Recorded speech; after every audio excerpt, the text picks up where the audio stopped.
Hello, Danny Doyle here with some more Monster Train 2 nonsense. I'm back on my bullshit. The Pyre Hearts video did very, very poorly, so I figured let's follow that up with another Monster Train 2 Artifacts tier list. Look, I'm just doing these for myself. I'm doing this for fun, but there's a lot of artifacts in Monster Train 2. And I think for the most part, artifacts are positive. You'll notice that all of these categories, except for useless or harmless, or useless or harmful, are, they're all positive, right? In general, when you can get an artifact, you want to get an artifact. Very rarely is, or rather, I think they're one of the more powerful rewards you can get, but of course your game plan should vary depending on what your deck looks like. I find myself gravitating towards the side of the train tracks that have artifacts much more than I find myself gravitating towards the side of the train tracks that don't have artifacts. Let's say that. Unless something has gone wrong and I need to go to the other side for something like Pyre Health or like a Merchant of Steel or something like that where I desperately need them. I think artifacts are very good. For that reason, even the stuff that gets ranked low, there's no artifact that has no use cases. Even the ones that I'm gonna say are harmful, you can find situations where you turn that into an upside. I just think more often than not, like something had to be the lowest category, right? But yeah, these categories, snap pick, this is something I'm almost always going to pick, because when you're given artifacts, usually you are given the choice between two. There's exceptions based on how things can work. Trinket Shop, you get 3. In the Hordes, you get 2. In your starting artifact, you get 2. I guess it's 2 or 3, usually, because the Pyreborn gives you 3 as well. Sometimes 1, sometimes just 1 or 25 gold. You can skip an artifact for 25 gold. It's very rarely worth it, unless you get like 2 stinkers and neither of them help you.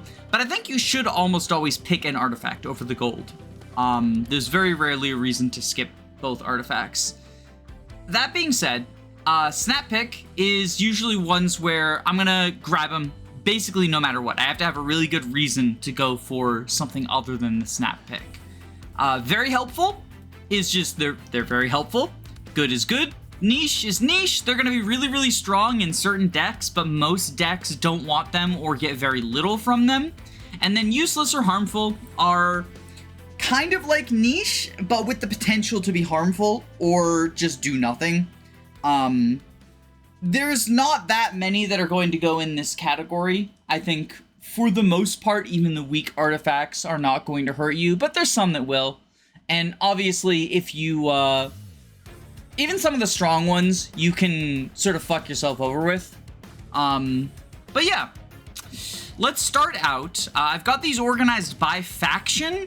So starting with the factionless ones, and then the factions go alphabetical. So we go factionless down to Awoken, and then Banished, and so on and so forth. And then the event ones are last. That's just how I ended up putting the images in and how they ended up getting organized. It's not the greatest organizational structure, but like whatever. Abyssal Prism. So the first time you target a friendly unit with a spell, non-move effects hit all other units, friendly units on the floor. I think this is good.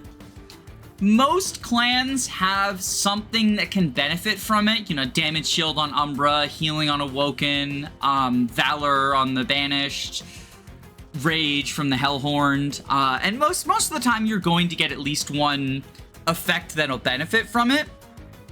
I think in order for it to be really, really helpful and really appealing, you need to stack your deck with multiple buffing spells, and you don't always get the opportunity to do that. That can also open yourself up to getting hard countered by incanters in the later rings, so that can be annoying. But I think overall this is pretty good. I like it. I like sort of, you get a lot of mana value turning a single target buff into a multi-target buff, and that's pretty cool. Ancient Pyre Tap is a snap pick. This is when you are out of mana, you can play cards by spending Pyre Health. One of the biggest sort of level up moments in any sort of card game, or any sort of, card game, is realizing that your HP, and Pyre Health is basically your HP, is a resource. And this directly turns that HP into a resource by turning it into mana.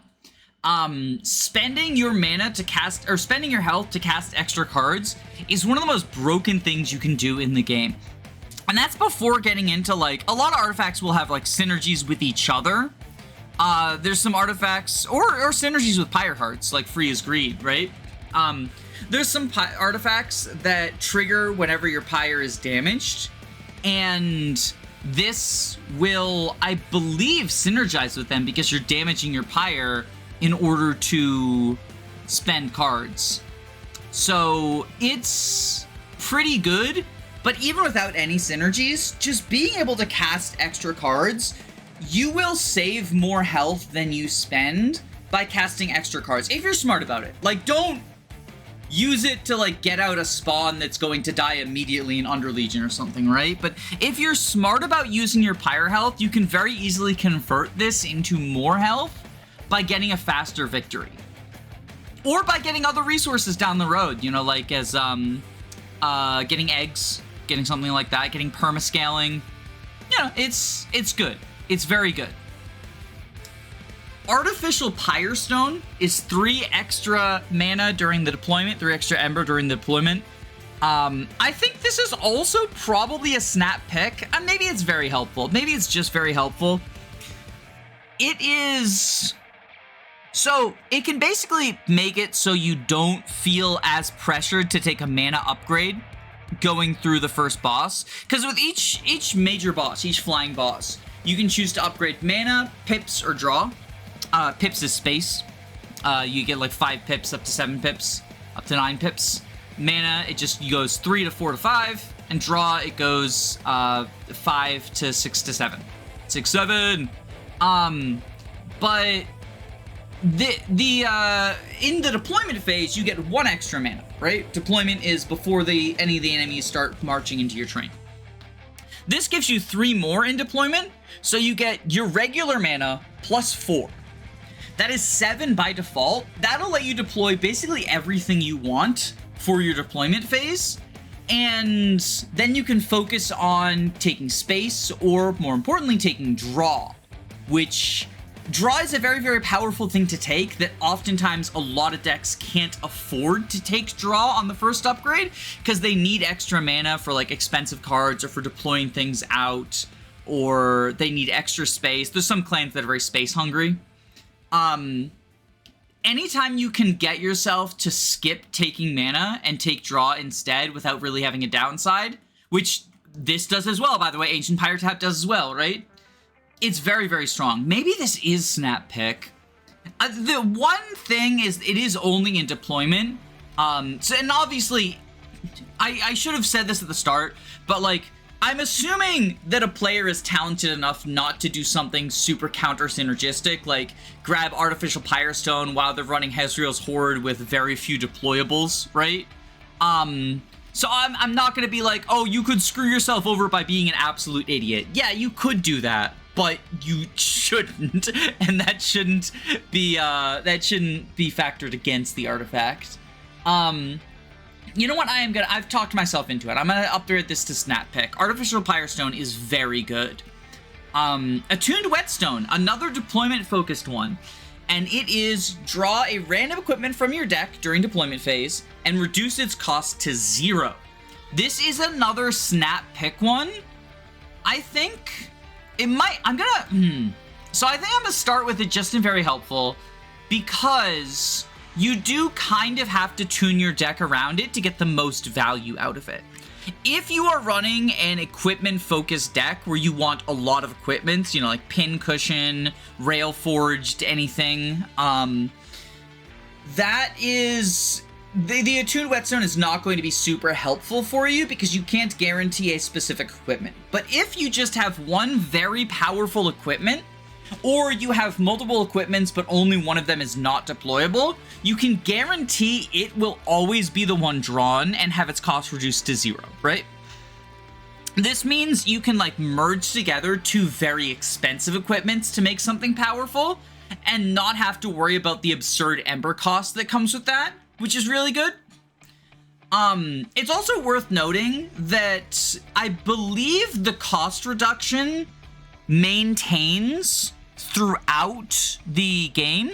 So even if you don't end up equipping it on deployment, like say you have a non-banner unit or like a fungi stack in Underlegion, right? If you Loam Coat, if you want to make Loam Coat cost 0, because Loam Coat is basically fungi stacks PRF equipment, it still costs 0 when you draw it later.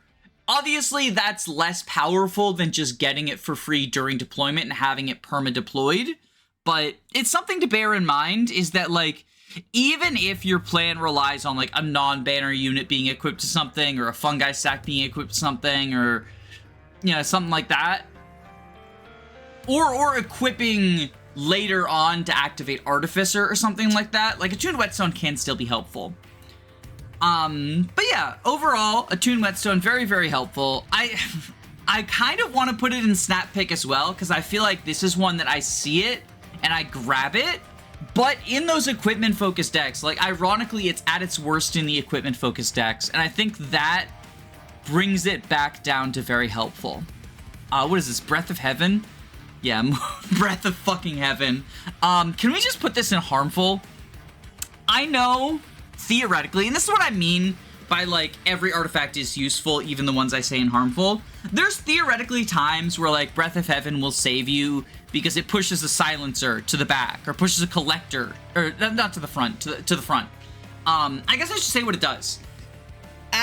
When, on the bottom floor, when enemies enter your train, the backmost enemy gets pushed to the front.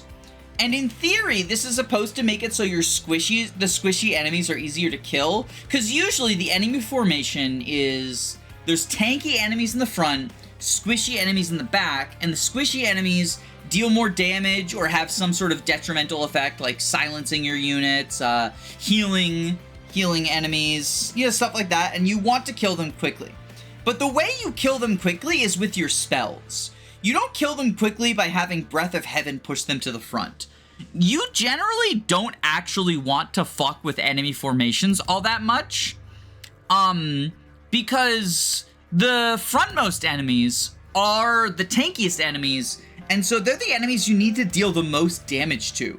By having squishy enemies essentially tank for the tanky enemies, you end up costing your Pyre more HP, because the tanky enemies get up to the Pyre and get in like 3 or 4 rounds of hits.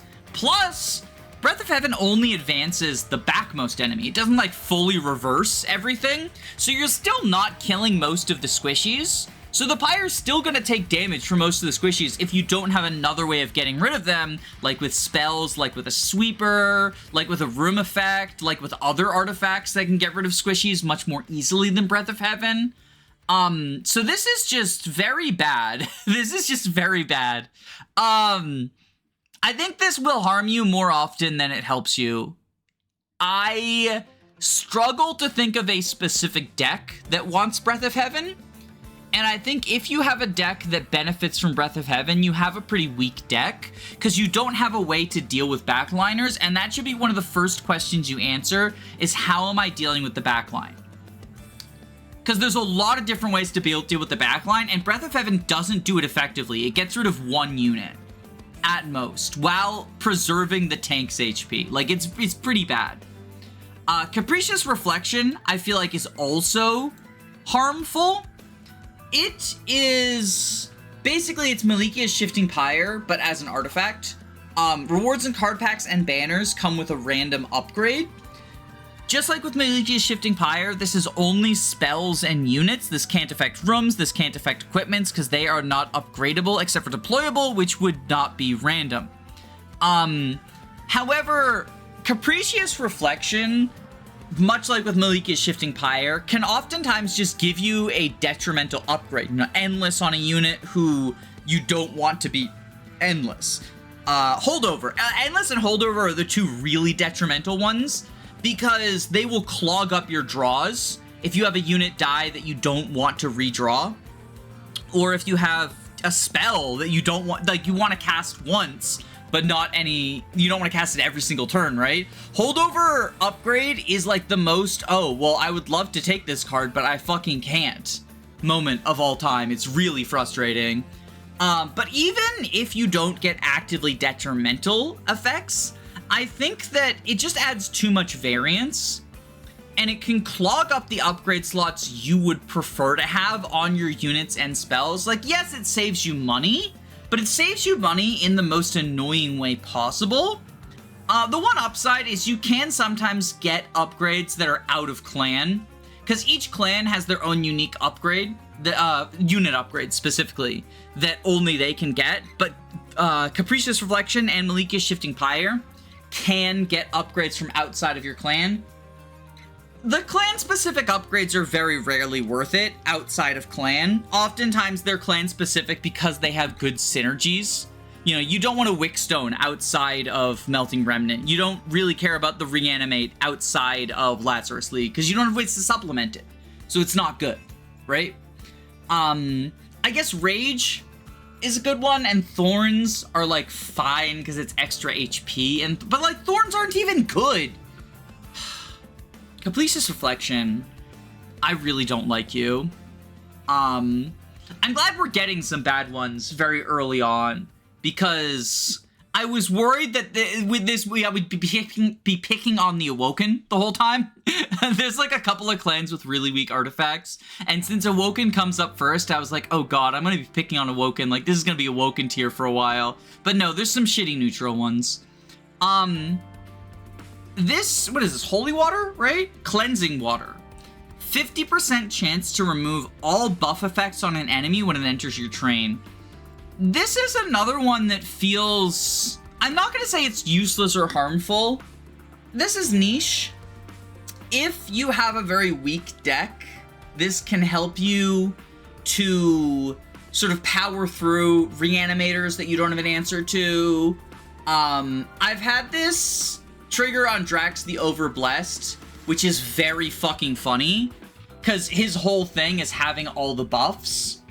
But it's only a 50% chance for each enemy, and so what's going to happen is more often than not, you're going to be relying on, if you're relying on Cleansing Water removing buffs from a specific enemy, and it misses, you're kind of just SOL. I feel like you usually have better answers. It also is only when they enter the train, so it can't remove any buffs they gain from, like, Kale's Cherubs, for example, or, like, the Rage they gain from Seraph. There's some that gain Slay Rage. The Blessed Crossbow guys gain Rage on Slay. So it can't remove any of those buffs. I feel like it's niche. It might just be useless. It's not harmful. I'm putting it above. Breath of Heaven, get down there. I'm putting it above. I'm gonna try to roughly order the tiers, but there's so many artifacts. Like, look at this. Look at this, right? There's so many artifacts that I can't fully order them. I'm gonna try to roughly order them to start out. And I think this is like, it's useless, but not harmful. And it's not always useless. It's not niche, but it's not always useless. Next up, we have Crown of the Eternal. At the start of your turn, fully healed champions.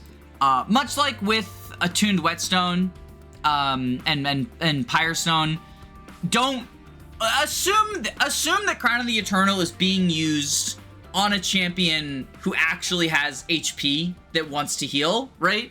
Don't put this on, like, Little Fade, for example. But I think on a champion with even moderate bulk, this can be very helpful. It's worse than Attuned Whetstone.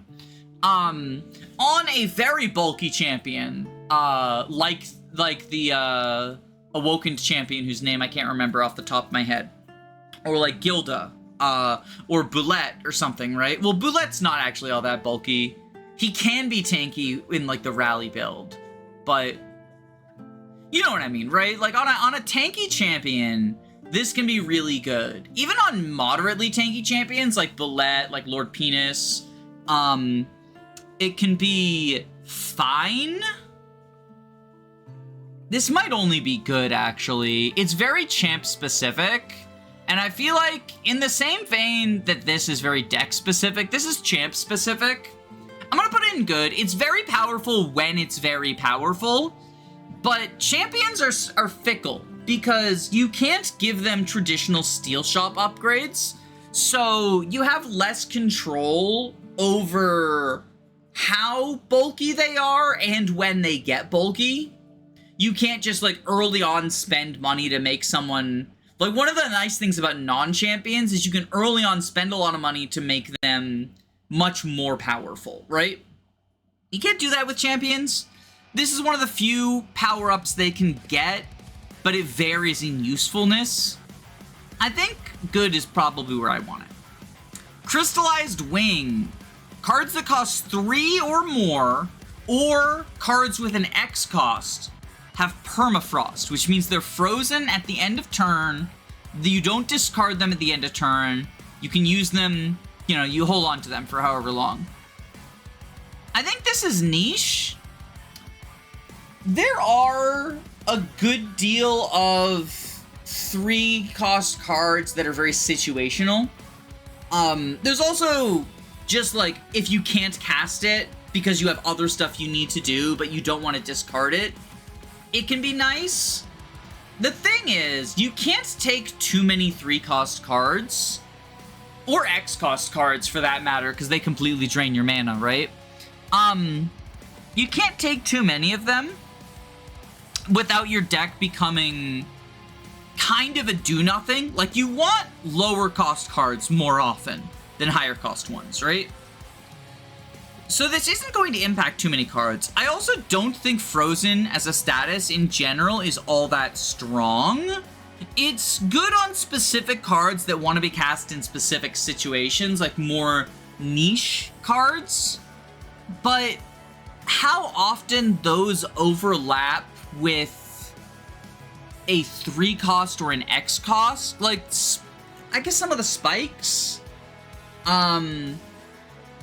Like spike of... Oh, the Morsel Spike. The Morsel Spike. The, I think it's just called Spike of the Entumbra or something.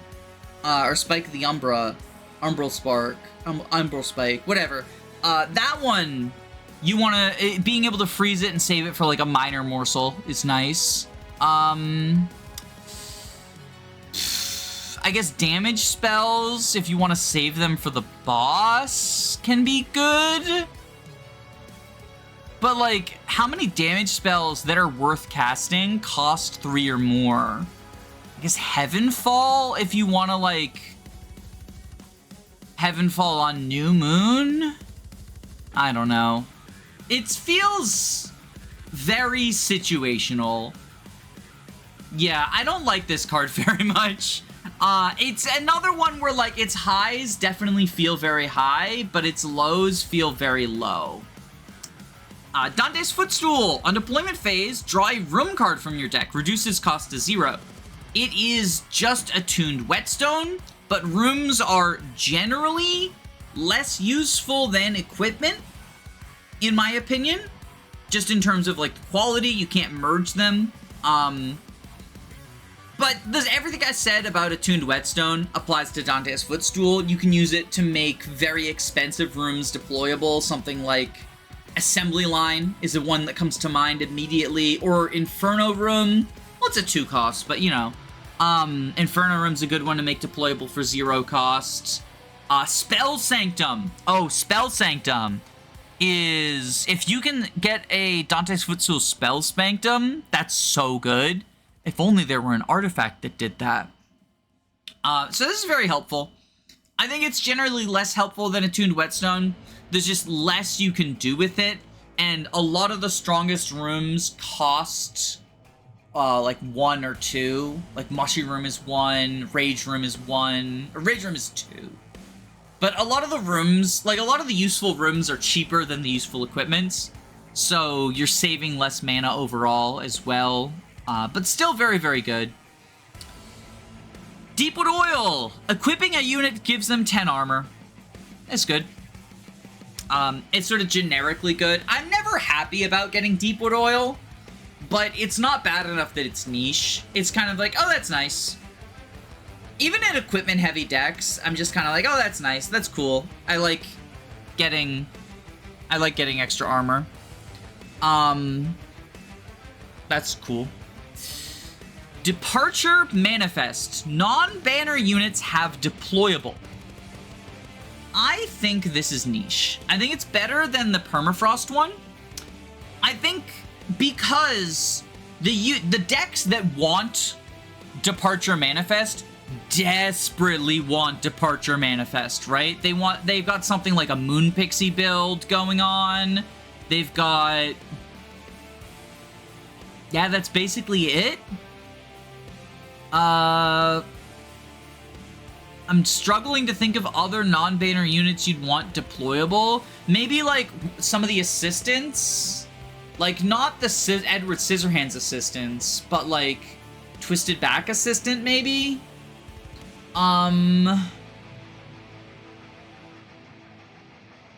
Yeah, maybe it's just Moon Pixie?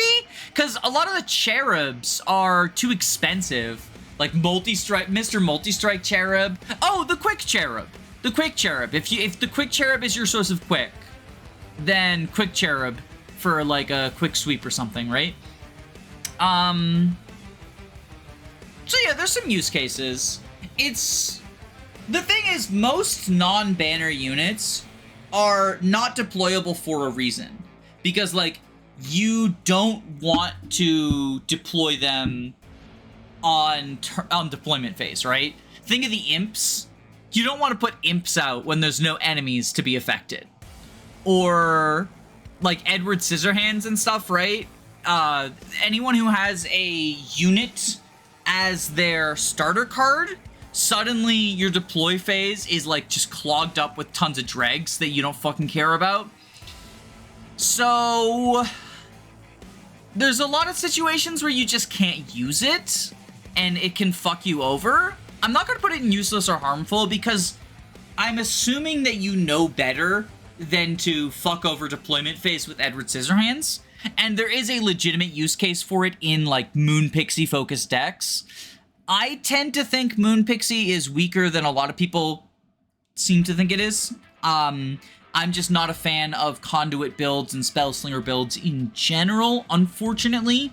I think they kind of match up poorly into the late game. But you can still make it work. You can make basically any build work in this. And Departure Manifest is kind of necessary for that. Emote Tome. Emote Tome. Create an ephemeral copy of the first spell you play each turn. Basically, it gives the first spell you play Spell Chain. And it combos with Spell Chain. I think this is very helpful. I think... obviously, there's going to be some times where it does nothing for you if your first spell is expensive and it needs to be your first spell. Like, sometimes casting order matters in that regard. But if you have a cheap or, like, God forbid, zero cost first spell, then this can be a godsend. It, like, just doubles the effectiveness of it, and that's pretty cool. Yeah, it's just strong. It's just a strong effect. Even though I don't love the damage dealing Spellslinger builds, I do think that spells are very powerful. Being able to get them again and again, like get another copy of it, is good. Golden Idol. Trial rewards are increased by 50%. So I'm going to put this in Snap Pick with the caveat that it is only a Snap Pick if it is your starting relic.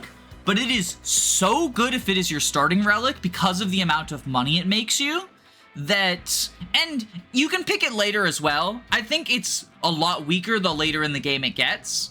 And you probably shouldn't pick it after, like, Ring 5. It's just not going to be worth it compared to the value you'd get from whatever the alternative is. Unless it's, like, the only relic option, like a Pyroborn, you get one. Then sure, take it.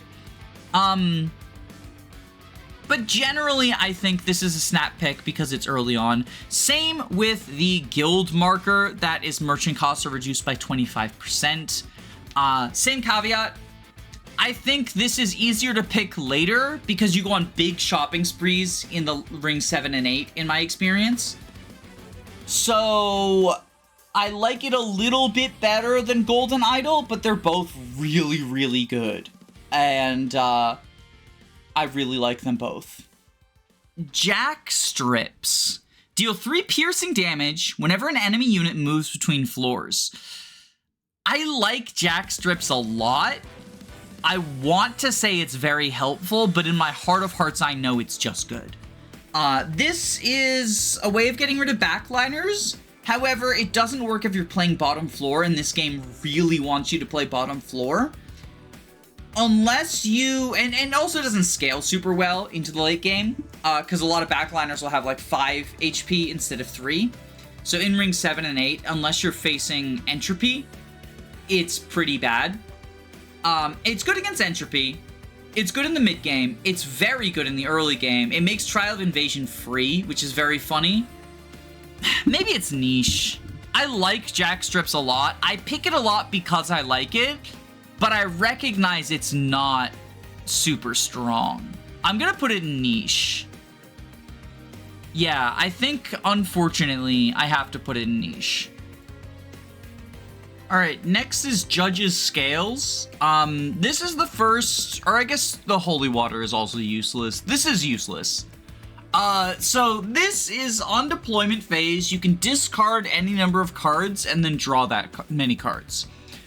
So the idea is you discard units you don't really care about deploying, or like rooms and equipment that you made deployable for the early game but aren't necessary for the late game. You discard them, you draw spells, some number of buffs, or maybe non-banner units if you're extra lucky, and now you can deploy them instead. It's just like really inconsistent. You also don't get any sort of mana discount. There's another card that does a similar effect, but at least gives you a mana discount, Celestial Sails. And I don't like that either, but at least, like, situationally, it can do something in terms of, like, the Ember discount, mana discount. I'm gonna keep calling it mana, interchangeably with Ember. It's, you know what I mean. You know what I mean.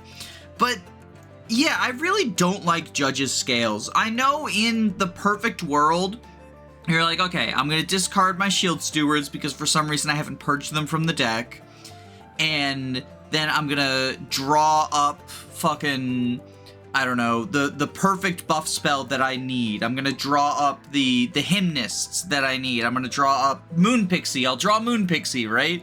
And then I'll play that on deployment phase and I'll have like the perfect time. But realistically, I feel like so very often it just draws you like, oh, a damage spell. Oh, okay, cool. I guess I can attack my own units now. Or it draws you something that you don't have the Ember to spend. You're like, well, I would have to skip deploying one of the units who I rely on having into my deployment phase. It's just, like, not very good. It's just not very good. Yeah, I don't like Judge's Scales at all. Next up, Lightstone Casting. This is spells get an extra upgrade. I think this is very helpful. Having more than 2, like you go from 2 to 3 upgrade slots on spells, very useful. I think the thing that keeps it out of Snap Pick for me is a lot of spells are fine with honestly just 1 upgrade. Very rarely do I find a spell that I want to upgrade 3 times. 1 upgrade is fine for most spells. Some of the more upgrade-hungry spells want 2, stuff like Reduce Ember and Holdover, or, you know, Intrinsic and Permafrost to reduce it by 2 and, like, make it so you always have it when you need it. You know, something like that. I find it very rare. Maybe I move it down to good for that reason. I can't think of a spell off the top of my head that I want 3 upgrades on, beyond just like Reduce Ember, Reduce Ember, Reduce Ember on an X spell or something. Or like Reduce Ember, double stack, Reduce Ember. I guess you could, like, if you stack the same upgrade multiple times, then it's, I'll put it in very helpful. I'll put it in very helpful. I don't take it that often. And maybe that's why it's limiting my imagination. But I feel like so often I'm fine with a spell getting just 1 upgrade. I find it really hard to imagine 3 upgrades being such a difference maker that I would take it over another artifact. I'm going to move it down to good. I'm going to move it down to good for that reason. It's not niche. It's not niche. I'm going to move it to the bottom of good. Lost Luggage. On your first turn, so the turn after deployment phase, you draw 10 cards. I feel like this should be better than... This always feels like it should be better than the payoff you get for it, right? I'm gonna put this in good as well. It's like above armor, below heal champion. It helps you sort of filter through your deck more quickly, because you're not gonna have the mana to spend everything. Unless you have a lot of zero cost cards, you're not gonna have the mana to spend everything in your hand. But it gives you more options on turn 1 exclusively. Oftentimes, turn 1 is not a very important turn, because you're just facing the first wave. Like, that's the thing, is turn 1, in most card games, turn 1 is like a very important turn. Here, turn 1 is kind of like deployment phase 2.0. You're just facing the first wave. The first wave's relatively weak. I guess on flying bosses, it can help you set up against them, like, if you got a bunch of Pyre Gel spells, or like if you want to set up your, like if you're desperately trying to set up like your reanimate plan or something, right? But realistically, I feel like turn one is rarely the most important turn for you. I'm gonna leave it in good, because 10 cards is a lot. Like, it's the max hand size, right? And it helps you filter through, like, you draw spells that you might not necessarily need, and you can discard them and get them later. I don't know. It's fine. It feels like 10 cards is so much. It feels like it should be better than it is, but every time I use it, it's so low impact. Maybe I'm using it wrong. Maybe I'm doing it wrong, but I feel like good is the highest I can put it. All right, Manifold Mirror. The first room played is applied to all floors. This is niche as hell, which is weird because it feels like, oh, 3 for the price of 1 in terms of rooms. It helps you save Ember. It helps you save card slots. Like if there's a room like Mushy Room where you want it on all floors, you don't need to buy multiple Mushy Rooms. But so rarely is a room, there's not that many rooms that you want on every single floor. And the ones that you do are oftentimes very low impact. Mushy Room's really the only exception. But aside from that, it's like what? Steward's Quarters for the extra pip, Fight Club. Like all these low impact rooms where you're like, oh, it's good on all floors. And then the rooms that you want on just one specific floor, like the Eclipse Chamber or the Inferno Room or whatever, are like the really high impact ones. Assembly Line. I guess having Assembly Line on all floors, but that's 4 Ember, right? Like, I don't know. I feel like Manifold Mirror, it feels great when the stars align and you get like a super powerful room that you want on every floor. Like Manifold Mirror Mushy Room is sort of the big synergy that comes to mind immediately. Or Rage Room. I guess Rage Room. There's some synergies. I feel like the other thing is you don't always have rooms that you want, right? A lot of the times rooms are just sort of like, oh, it's fine. I guess I'll take this. It'll be good if it's good. I don't know. Rooms are not my favorite mechanic. Like, there's a few specific rooms that are really, really good, but also oftentimes those are very expensive. So, I don't know. I don't know how I don't like it. I don't like it very much. Odie's Totem. So, there's 1 extra Ember per turn. Hugely powerful effect. You know, that's the same as the Boss Relic. Downside, you lose 3 deployment phase Ember. I'm going to say this is the most harmful relic we've got so far. The deployment phase is so important. Just setting up when you're not under any pressure, don't need to snipe any enemies or whatever, is a very big deal.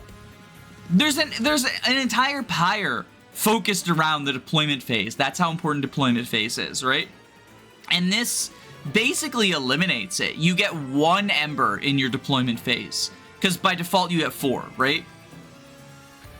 It's so bad. It's so bad. I've taken Odie's Totem once, under the thought of like, oh, apparently this is how it worked on Monster Train 1. You know, you had to set up while the waves were coming on. Because I've never played Monster Train 1, but there was no deployment phase there, right? The waves are just so much harder in Monster Train 2 than what I assume they had to be in Monster Train 1 for this to be functional. Otherwise, like, maybe Monster Train 1 was just a ridiculously hard game. Purified Soul Shard, this is a snap pick for me. So, unit cards without upgrades cost 1 less Ember. Now, your carry, you're going to be upgrading, right? And I think... Okay, so here's the thing, right? Is like... I do think slapping an upgrade on random units early on is very powerful. It can help you get out of the early game a lot easier. But once you get to the mid game, I feel like your deck starts getting more units than you can afford to upgrade, and you really want to focus on upgrading only your carry and like maybe 1 or 2 other units. At that point, the sort of support units, you know, your frontline tank, or, you know, a non-banner support unit like Moon Pixie or whatever, right? Doesn't necessarily need to get upgrades. Like, oh, how many of the hymnists actually care about any number of upgrades, right? So you just save mana on all of your support sort of secondary units, and chances are the stuff you upgraded for the early game is not actually that necessary for your game plan in the mid and end game. And even if it is, not getting the discount on it is still fine. Yeah, I think this is very good. Obviously, you shouldn't just skip upgrades altogether for it, but the amount of mana it saves is really good. And then on the other end of the spectrum, well, I say on the other end of the spectrum, but this actually synergizes really well with Purified Soul Shard. Pyrestone Housing. Units get an extra upgrade slot. So this is like the spell one goes from 2 to 3, but there's so many units that feel like they want 3 upgrades as opposed to spells that oftentimes don't feel like they want as many upgrades. I think actually this is probably stronger. Is it better than Economy? This synergizes well with all of these, right? Because like your Economy means you can buy more upgrades, and this means you have better Ember for if you focus all your upgrades on one unit, then the other units have the discount, right? Having 3 upgrade slots just gives you so much flexibility. Even the worst case scenario where you're just like buffing stats 3 times, your unit has gotten better, right? But best case scenario, you combine really strong effects with each other, like, oh, you can go reanimate Dualism Valor, right? Or something like that. Well, yeah, no, that would work, because they're both from Acclaim, right? Dualism really appreciates an extra upgrade slot because it can double 2 upgrades now, as opposed to just doubling 1 upgrade plus what's inherently on your card. The possibilities are endless. I feel like I would be here all day if I listed all the possibilities, but Pyrestone Housing is really, really, really good. Oh my god, next up is Shadow Sheath. I don't like this card at all. I'm gonna put it above Breath of Heaven because it's not always harmful, but I feel like Shadow Sheath is more often harmful than it is helpful. So friendly units gain 1 stealth when summoned and 1 stealth every enemy they kill on Slay. Plus 3 attack per stack of stealth. When everything goes right with this, you feel invincible. You feel like, oh my god, it's so good. Like, my sweeper is getting 5 stealth per turn and 15 attack per turn, and they're never gonna get attacked because they're stealth. Because stealth means you don't get attacked, right? I would argue when things go right with Shadow Sheath, you probably were already winning the game anyway. It feels very much like a win more card. Because if you're slaying that many things, like maybe if you don't have a frontliner, sure. But like just have a frontliner, right? It's not that hard to get a tank. outside of maybe like Pyreborn X Luna Coven or something. But even then, the Luna Coven has 2 very good tanks. Pyreborn X...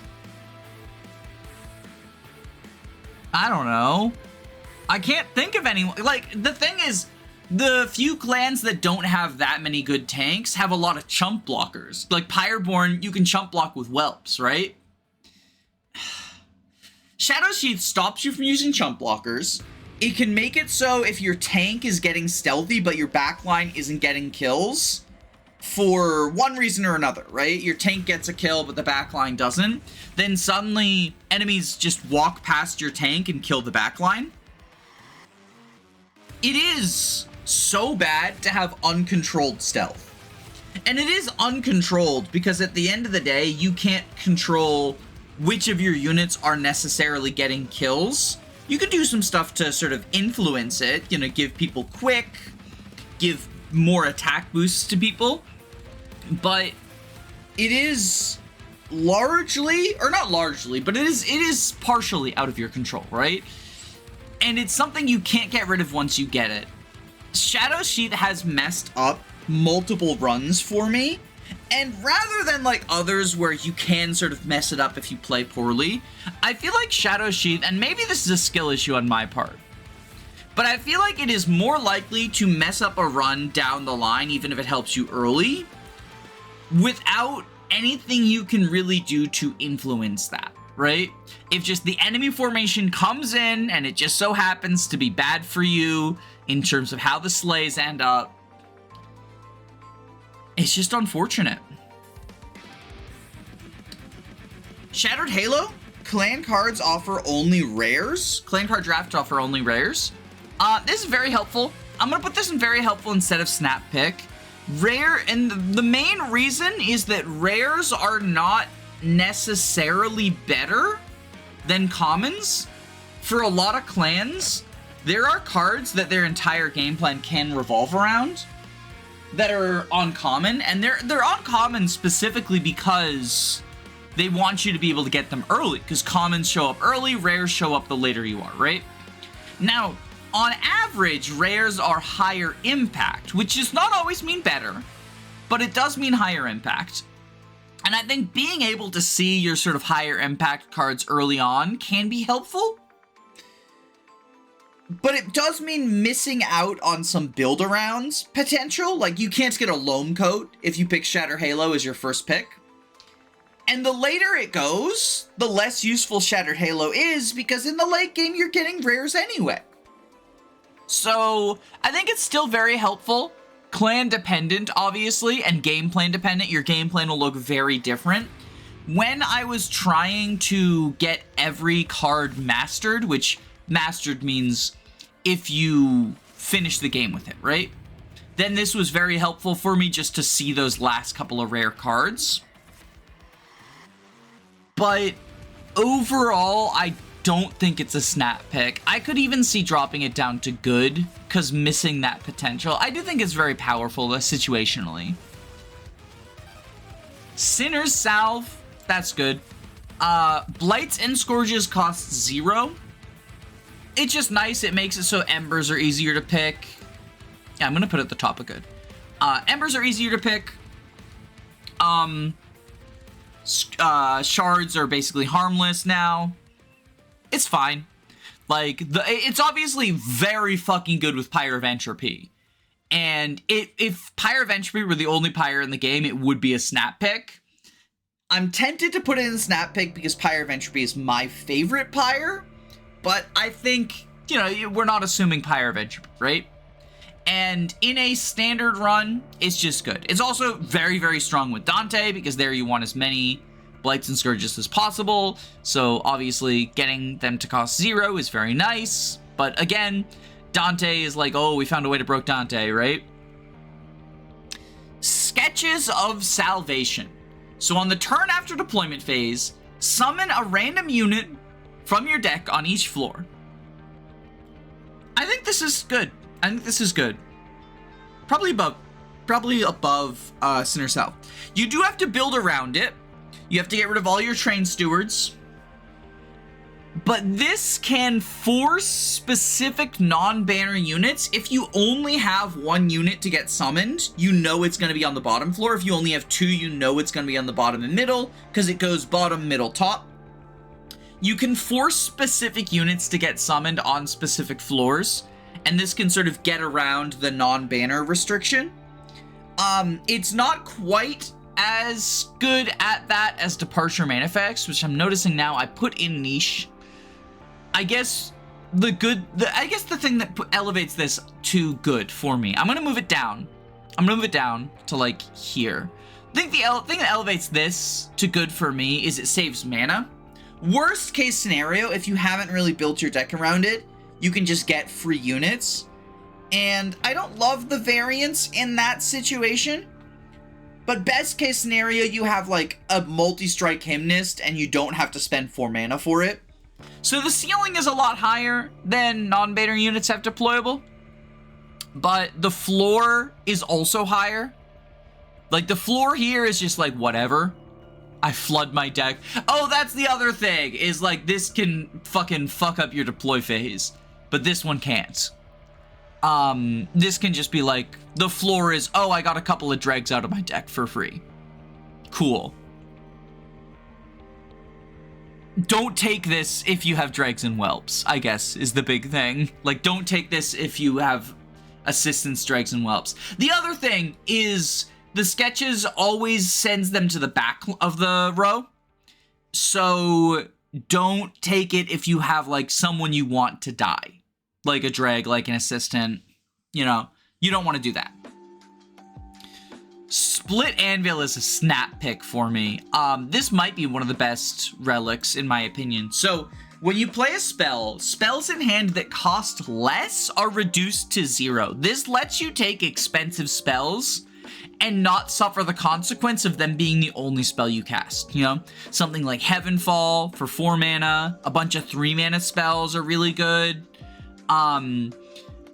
Obviously, you can't cast multiple of the same cost, so you want some number of 2s and 1s in there. But it basically makes it so, like, if you cast a 3-mana spell, everything else in your hand becomes free. It's really, really good. This, I think, saves you more Ember than any artifact we've talked about so far, aside from, and this is why it's below it, the Pyre Tap. This can just save you so much mana. It's ridiculous. I don't think I need to say more than that. Like, obviously, don't pick this if you only have low-cost spells that are not going to trigger it. But if you have a few, even a few 2s that can trigger it on all your 1s, like, this will save you so much mana and just let you cast all of the cards in your deck. Don't pick this if you got a handful of 0s, though, right? Trader's Quill. When a card with Consume is played, deal 30 damage to the front enemy unit. Niche. Like here. Actually, I'm gonna put this up here. Yeah. Nah. I think you get rooms more often than non-banner units. This is niche. This is niche. This is, you need to be running Consume cards. You need to care about the 30 damage. Like, that needs to help you hit thresholds you wouldn't hit otherwise. Because so often, 30 damage to the front unit is going to do nothing. It's going to... You hit it into a tank. The tank is probably dead to 2 hits from your strong attacker anyway. So the 30 damage didn't actually change thresholds in terms of who's hitting the backline. I think this is... Honestly, it might just be useless. 30 damage is like... It's a lot early on. But when I guess it's niche because, and the same reason as Jack Strips, right? Where like it's helpful in the early rings, but this doesn't do anything for you in rings 7 and 8. I guess it's good in getting to, well, no, it's not even really good in getting to ring 7 and 8. Jack Strips is. Maybe I'll move Jack Strips to the bottom of good for that reason. Because hitting the 3 health people in rings like 4, 5, 6 is nice. More 4 and 5. 6 doesn't have that many. Well, it depends on the boss of 6. 30, like, what are you doing? What are you doing with this? You're hitting like a tank for 30 damage? Woohoo. even in the mid game, 30 damage isn't that much into the tanks, right? The tanks have like 100 and something HP. This isn't making the difference for you that often. I don't think this is very good. We're missing some. Where is Violia's tuning fork? And... because next up should be Unstable Pyres. Hold on a second. I'm missing some. Okay, I fixed it. Sorry about that. There were a couple of images I'd forgotten to attach. But next up is Versatile Ember Staff. I think this is also a snap pick.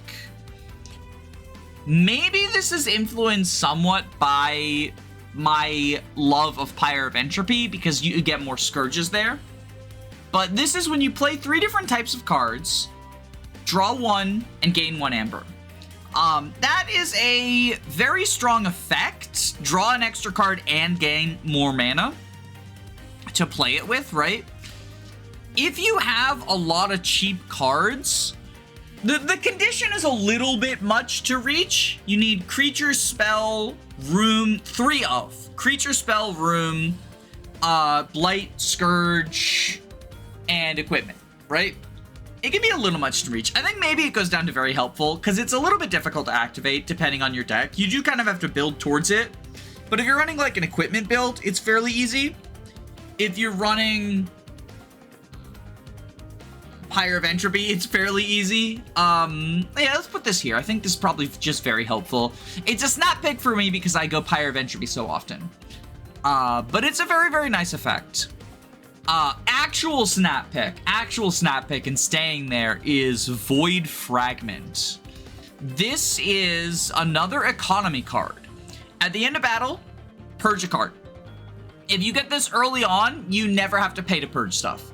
You can get rid of your Train Stewards, you can get rid of redundant starter cards, you can get rid of anything that you started with that you don't necessarily need. You can get rid of something you picked up for the mid game that's not helpful for your end game plan, right? Even if you pick this up late, like obviously its value goes down as you pick it up later, and you do want to make sure like, okay, let me see how many cards there are I actually want to eliminate versus how much money it would cost, and do I have the economy for that and whatnot, right? I'd say snap pick it if you see it early, and it's worth picking even in the mid game. It's just late game, obviously it's useless. Like if this is offered to you, oh, the ultimate feel bad is when this gets offered to you going into ring 8. It's like, well, what am I gonna do with this? Purge 1 card before the Titan fight? Or if you aren't even going for Titan, like if you didn't pick up Titan Essences because you have a weaker deck, right? It just feels so bad. But overall, very, very good card. Vola's Tuning Fork. Starter cards cost 1 less mana. I think this is very helpful. It's another one. It basically makes your starter cards free. Starter cards never cost more than 1. Obviously, redundant if your starter cards are already free, which there's a few of them. You know, Drag, Witchweave. And if your starter card is bad and you're purging it, then obviously don't grab this. But a lot of starter cards are actually good. Like, not obviously starter cards are weaker than anything you draft, right? But a lot of starter cards are still key parts of your game plan. You know, Mix,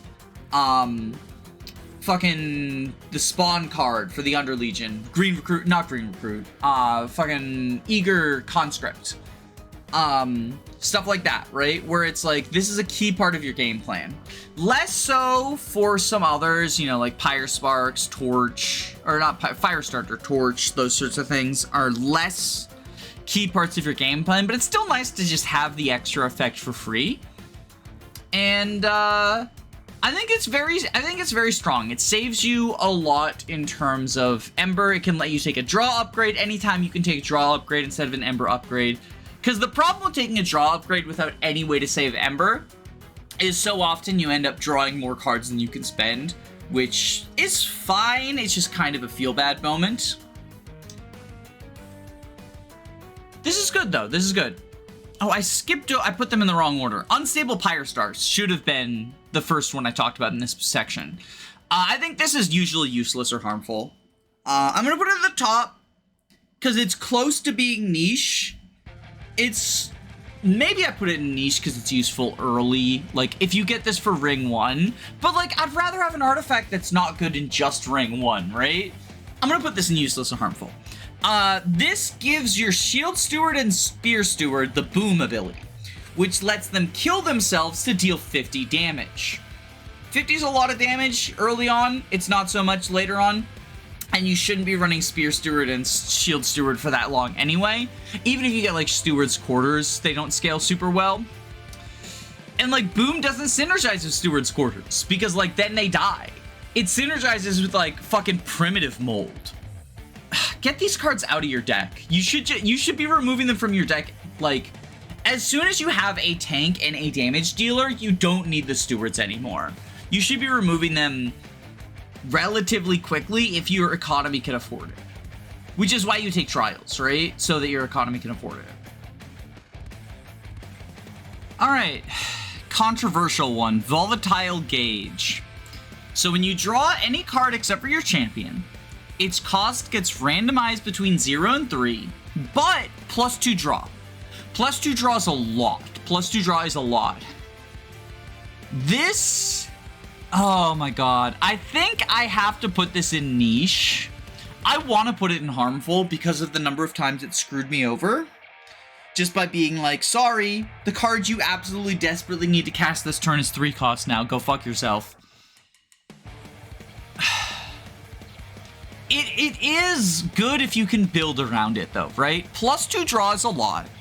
And if you have expensive cards in your deck, especially stuff that costs 4, where you're always getting a discount, you know, like the Trample Demon or Heavenfall, or those are the only ones that come to mind for me. There must be other 4 costs. Oh, Assembly Room. There's not that many 4 costs, are there? But you want 3 costs, right? 3 costs, it's likely to give you a discount, and sometimes a really big one. 2 costs, they might get more expensive, they might get cheaper, and then when you have 1 and 0 costs, that's where things get really bad. If you have a lot of 1 and 0 costs, you're kind of screwing over your Ember economy for your draw economy, which I don't think is worthwhile, because you run into the situation of like, I'm drawing all these cards, but I can't spend them anywhere. I don't like Volatile Gauge. I know it can be good. I know if you sculpt your deck around it, it can be very good. But more often, I feel like it's good if you're lucky. And I want to remove as much variance from the game as possible, because the less variance you have, the more it just comes down to your skill, and it comes down to, what is my path to victory? Let me build towards that. Wanderer's Talisman is going to be useless. It's probably worse than the Boom ability. So this is at the start of your turn, friendly units get +5 attack and HP if they are the only friendly unit on the floor. This is another one that feels kind of win more. If you're in a situation where you can afford to only have 1 unit on the floor and be fine, then you're probably in a good situation already. You've got a win sweep, you've got like a quick sweeper, you've got like a big buff trample guy. So often you want to have frontline backline. Just having one dude, like what is it, like Hothead with Large Stone or something, right? What is it, Experiment Alpha with Large Stone? You kind of got to give Large Stone to someone and make them not die. Because otherwise, the people who are good at not dying, like maybe a Thorn Hollow? A Thorned Hollow that you got a bunch of thorns on, but then what are you doing to take care of heavies? It just feels... I struggle to think of a situation where this is good. I really do. You want your front line and your back line. Like, what is this? Umbra? Feed a bunch of people to fucking Penumbra as the champ? And then, like, I guess because the morsels aren't there at the start of turn, it triggers all the time. Woohoo, +5. Like, you're getting more than that for morsels. I don't know. This feels so win more. Actually, I think it's more win more than, like, these cards are. I think this is the most useless of the artifacts. And Clipped Wings. Spells with Consume have a 50% chance to be discarded instead of consumed. I think this is harmful. So again, it adds variance, right? And it turns off etch triggers, and it can clog up your deck. If you have like a consume card that you actually want to get consumed so you can draw something else later, it can clog up your deck. It turns off etch triggers, which etch isn't the most common keyword in the game. But if you're building around consume, this is not what you want. You want etch triggers. You don't want to gamble on maybe my consume won't be consumed. This is worse than Wanderer's Talisman, because at least that's a consistent effect. This is like an inconsistent effect that can sometimes hurt you. Winged Steel. After deployment phase, when you play your third card in a single turn, draw one. This is Snap Pick? It fixes your draw. I think it fixes your draw. It's a Snap Pick, right? You are very rarely playing less than 2 cards. This also... It's better when you have like some number of free cards or like a good number of 1 costs. I guess if you have just 1 costs, then you draw cards you can't play. But if you got a good number of free cards, I guess since it requires some number of free cards, it's really good with like cards that duplicate themselves, like spell chain cards or like morsel generation, because then the morsel counts as a second card.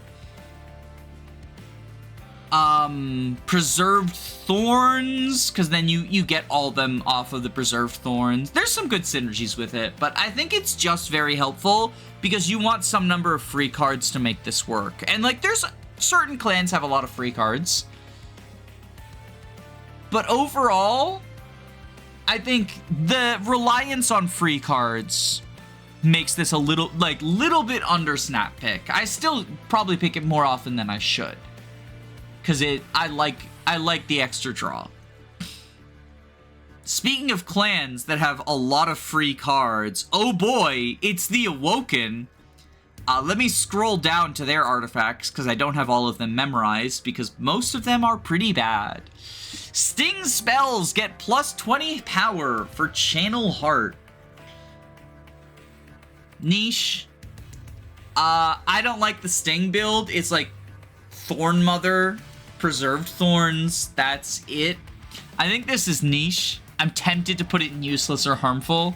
It's not harmful, but like Sting is 0 cost 12 damage to the front enemy and draw 1 next turn.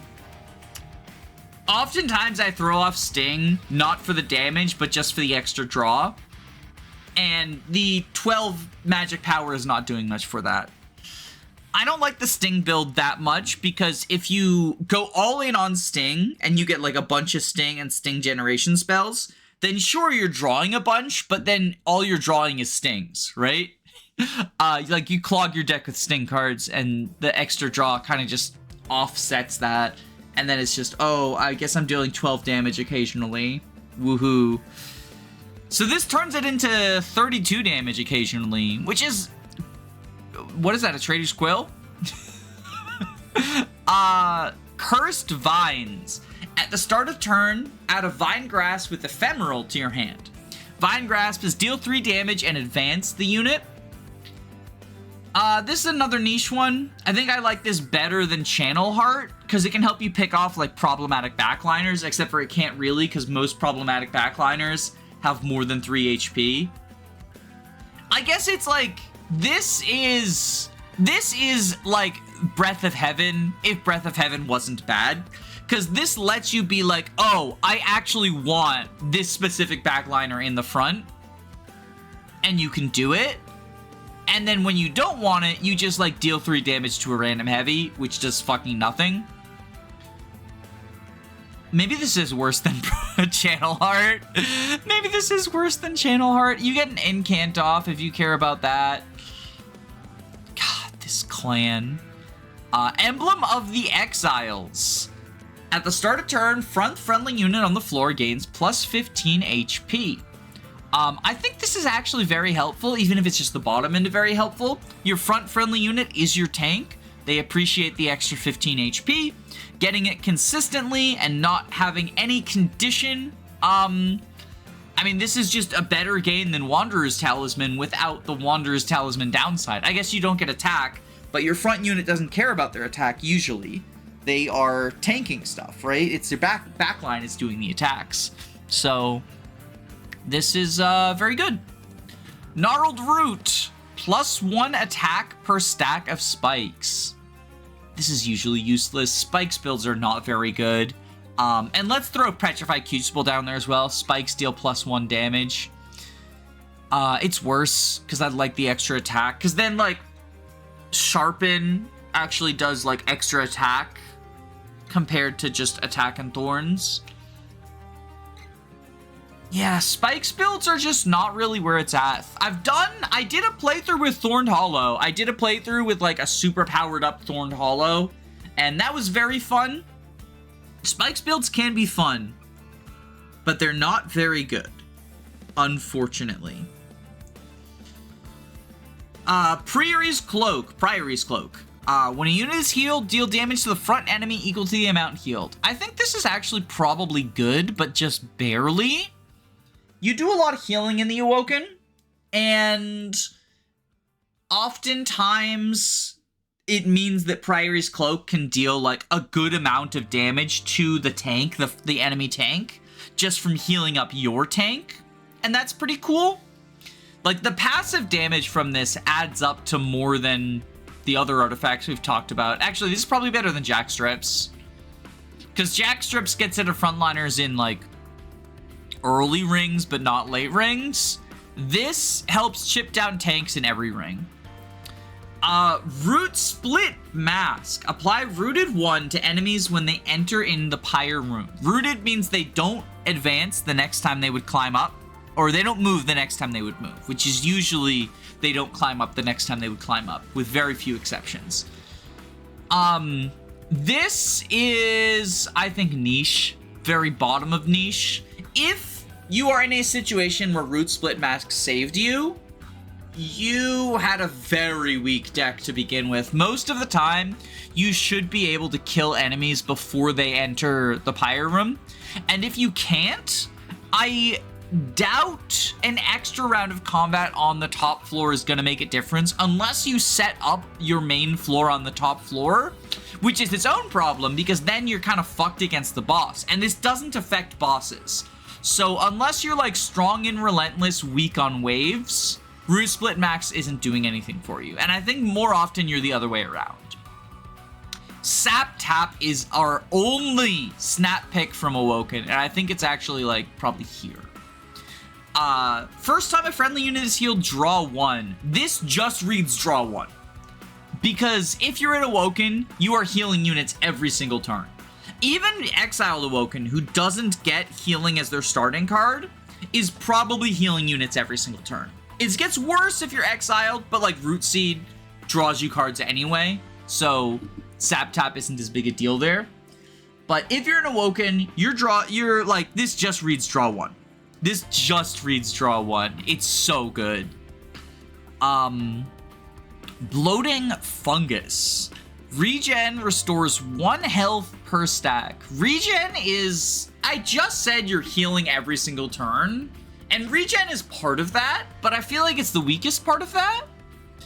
I'm gonna put this like here in niche. If you've got like a lot of regen support and not that much healing support, sure.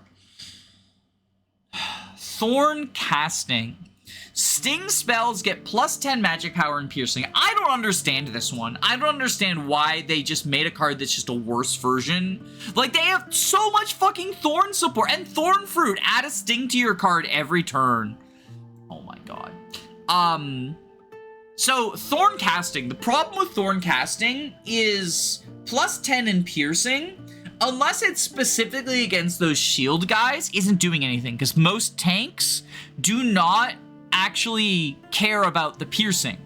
Most tanks just have a lot of HP, so piercing does nothing. Piercing is good against backline who have armor, right? Or spell shield. Piercing against tanks, like, unless you're killing the armored guys with this, but you're not, because they have like 50 HP. And this turns it into a 22. A 12 into a 22. 22 piercing doesn't kill anyone. I don't understand the purpose of this. And then, like, Thorn Fruit, add a sting to your hand every turn. Cool, I guess. It can get in the way of your draw if you're drawing 10, but, like, you're only doing that in Pyre of Entropy. It's so fucking... These are... The problem with these three is they're artifacts that synergize with each other, but it's very rare for you to have multiple artifacts early on. Because your economy just... Well, first off, because there's no shops for them early on. But then even in the mid-game, your economy can't, like, really afford to go to shop of trinkets. You'd much rather go to Steel Shop, Magic Shop.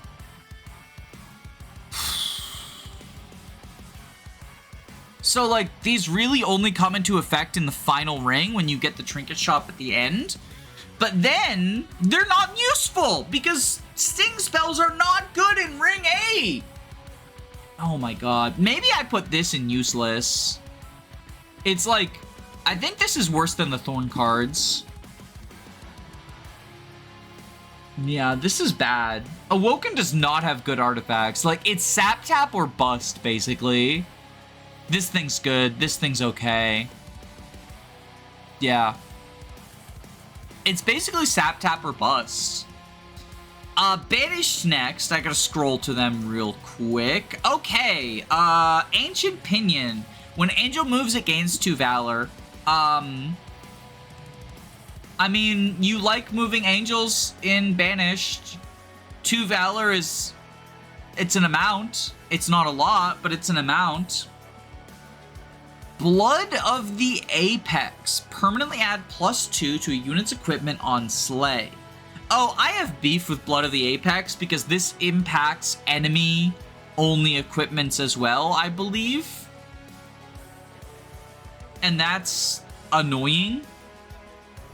Like, if you throw an enemy equipment on a flying boss, Blood of the Apex will actually power up that equipment permanently and make it worse.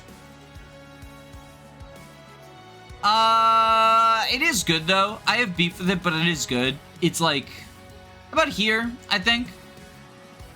Permascaling is generally not as strong as you think it is, but it's still nice. And being able to permascale equipment, like, it basically turns everything into a super bloodthirsty blade. Which is cool. Burning Feather. When a friendly unit die, angels get +7 rage. This can be good if you have a lot of chump blockers. I think I'm going to put in niche. 7 rage is better than 2 valor. And the thing is that angels like moving a lot. They don't like chump blocking. They don't like when your units die. I think I'm going to put it like here, actually. It's niche. If you're running like Banished X Melting Remnant, then it goes up by a lot. But like, I'm not assuming specific clan combos, right? Captain's Halo. At the start of turn, friendly unit on the front friendly unit on each floor gets 2 Valor. This is another, like, Valor's nice. I think maybe you get less Valor overall out of it than the shifting. So it's probably a little bit worse. But it's fine overall. When a friendly unit gains Valor, it gains +1 stack. Again, it's fine. This probably gives you the most of all the, like, little incremental Valor gains. Celestial Cascade is what it's called. It's fine. It's fine. Like, these are all kind of, like, incrementally fine. They don't feel as bad as the Awoken ones, but they're still not doing a lot for you. Chain of Valkyrie. When you equip an angel, apply Valor 3, Rage 3, and Regen 3. So, Valor 3, Rage 3, because Regen 3 is fucking nothing, and you have no other regen support unless you're secondary Awoken. Valor 3, Rage 3 is good, though. Like, and being able to equip people, I think, is a... Here. Yeah. No, it's good. It's good. It's a lot of effects, but you don't get it as often, because equipping is less often than shifting. Karmic Sensor. Shift triggers an additional time. This is good if you're doing a shift build. Obviously, on the permascale Vel, it's very, very good. But it's mostly niche. Martyr's Signet. At the end of battle, the front friendly unit on each floor permanently gains plus 6 HP. So it's like a celebrate trigger. God, the Banished also kind of have shit artifacts, don't they? Your tank is usually what's in the front, but plus 6 permanent? Like, this is just a shittier version of Emblem of the Exiles. Eventually, like, the permascaling is nice. Permascaling, I guess if you get it early, it can be nice. But then if you get it early, you're, like, scaling up train stewards and stuff, right? I don't know. Radiant Arms. This one's good. This one's good. When you equip a unit, apply damage shield 1. I think this is good. I like this effect. It's like a better version of the armor one, the neutral armor one. Sky Song Trumpet. Summoning a Hymnist applies Valor 5 to friendly units. The thing about Hymnists, right? And this is my problem with this artifact, is it's hard to get a Hymnist down because Banished likes overstacking using like Flight, like Tome of the Lost Path, or like units that inherently have Flight, or like the Ascend and Descend spells. They like overstacking, and since Hymnists are non-deployable, you can't necessarily get a Hymnist on an overstacked floor. And if you're getting them on an overstacked floor, you're not summoning on that floor. So this kind of does nothing for me. I'm gonna say this actually falls into useless. Valor 5 is a lot to all friendly units, but just the reality of how Banished tends to play doesn't really take advantage of Skysong Trumpet. And then Titan's Edict, Valor gains an extra armor per stack. This basically doubles the effectiveness of the armor from your Valor. I think this is actually very good. This is one of the better defensive artifacts out there. I'll put it in about the middle of good. Better than Sketches. Better than Sketches, worse than Lost Luggage. Yeah. Okay. This is Hellhorned next, I believe. Yeah, Hellhorned next. I gotta scroll down to them. But I know what this first one does. This is the summon effects, the ETB effects happen twice. Yeah, Ashes the Fallen. Summon abilities trigger an additional time. This is meant to synergize with Imps. Imps are a questionable strategy, but if you get Ashes of the Fallen, I think it makes Imps a lot better. I'm gonna put it in good. I'm gonna put it like here in good. It doesn't just work with Imps. It can help your secondary clan as well. A lot of secondary clans will have good ETB effects. I think just doubling your ETB is very, very strong, both for Imps and for non-Imps. Collection of Tales. Rage does not decay on friendly units. This is fucking baller. This is fucking baller. This is like the snap pick artifact of all time. Rage, so the way that Rage works is every stack of Rage is +3 attack, but it decays over time. And as such, it's very cheap compared to permascaling to get Rage. Having Rage not decay is very, very strong.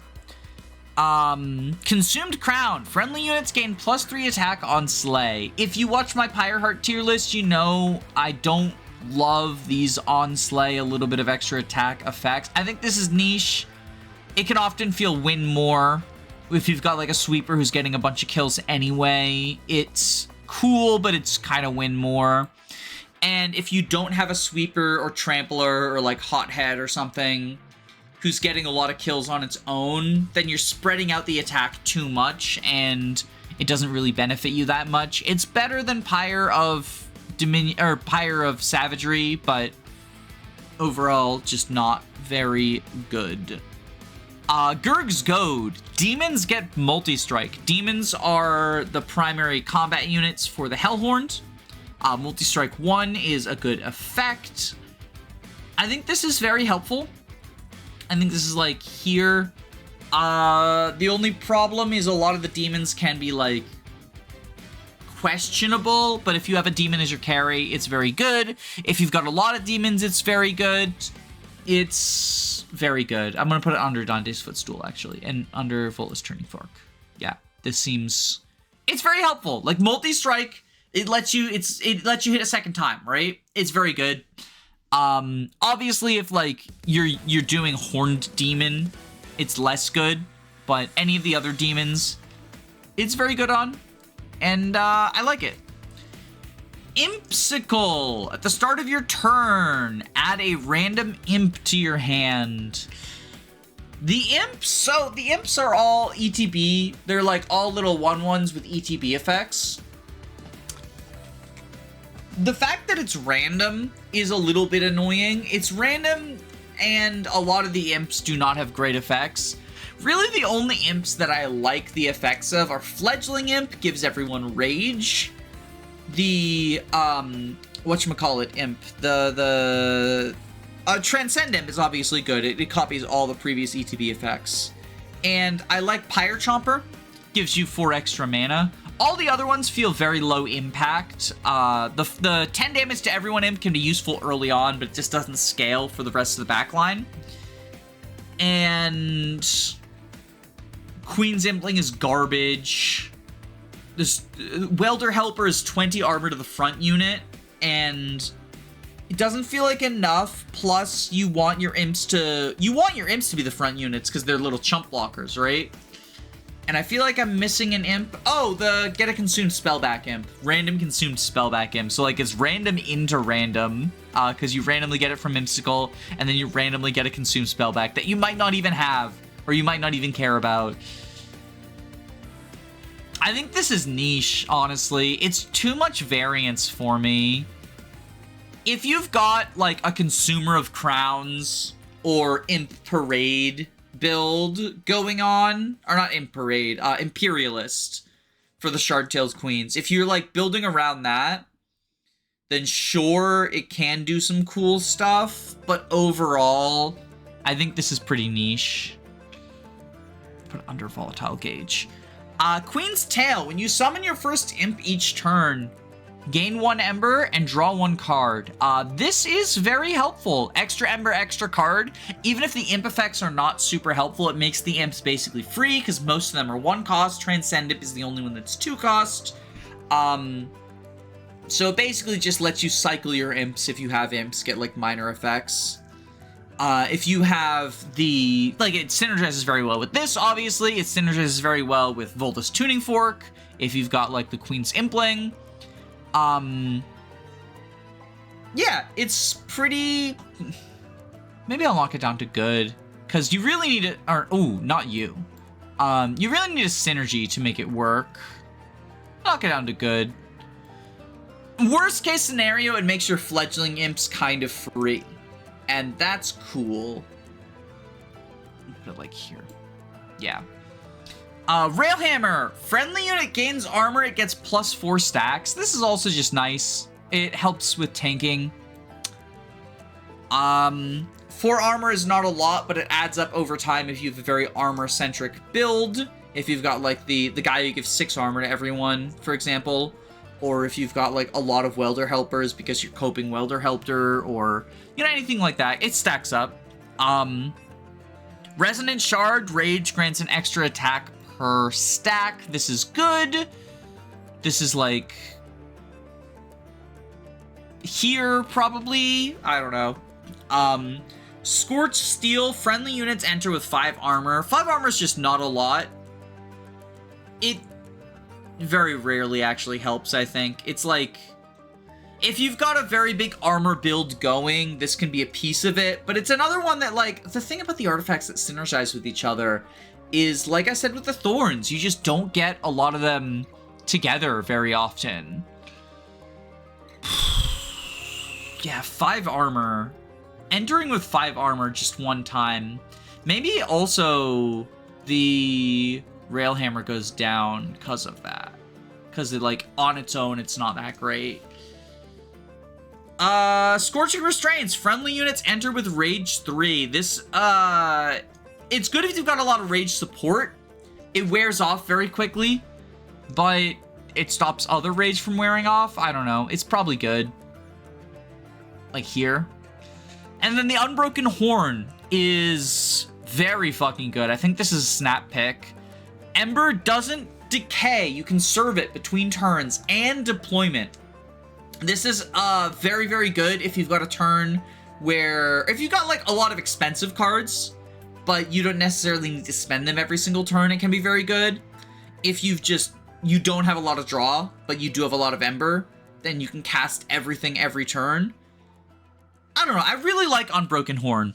You sort of sculpt your deck around it. It means that these little, like, gaining Ember effects, like Pyre Chomper, like the various artifacts that do that, like the fucking thing from the Umbra that gets you an extra Ember, anything that builds up. You can have a really big X spell if you use the Unbroken Horn effectively. It's just nice. It's just very nice to have your Ember not decay between turns. Ooh, Lazarus League is up next. Oh, I don't actually know if the Lazarus League has good artifacts. I feel like the Lazarus League is already just good. It doesn't need good artifacts, but like it's kind of good. They're kind of good. Advanced Growth. When an equipped unit dies, permanently add +4 to their equipment. I mean, this is good with Baron Grail, right? If you got a lot of assistance, you can boost up assistant equipment. It usually only really helps with assistance, so maybe it's niche, but it's pretty good. Catalyzing Agent. At the end of turn, Unstable increases by 5. This is also very niche. I feel like 5 is not a lot for Unstable. And it happens at the end of turn as well. I don't actually know the ordering of this. Let me actually check the wiki to see, does this happen before or after it checks for Unstable Exploding? Oh, it doesn't affect friendly units? Oh, this is a lot worse. It's probably the bottom of niche then, yeah.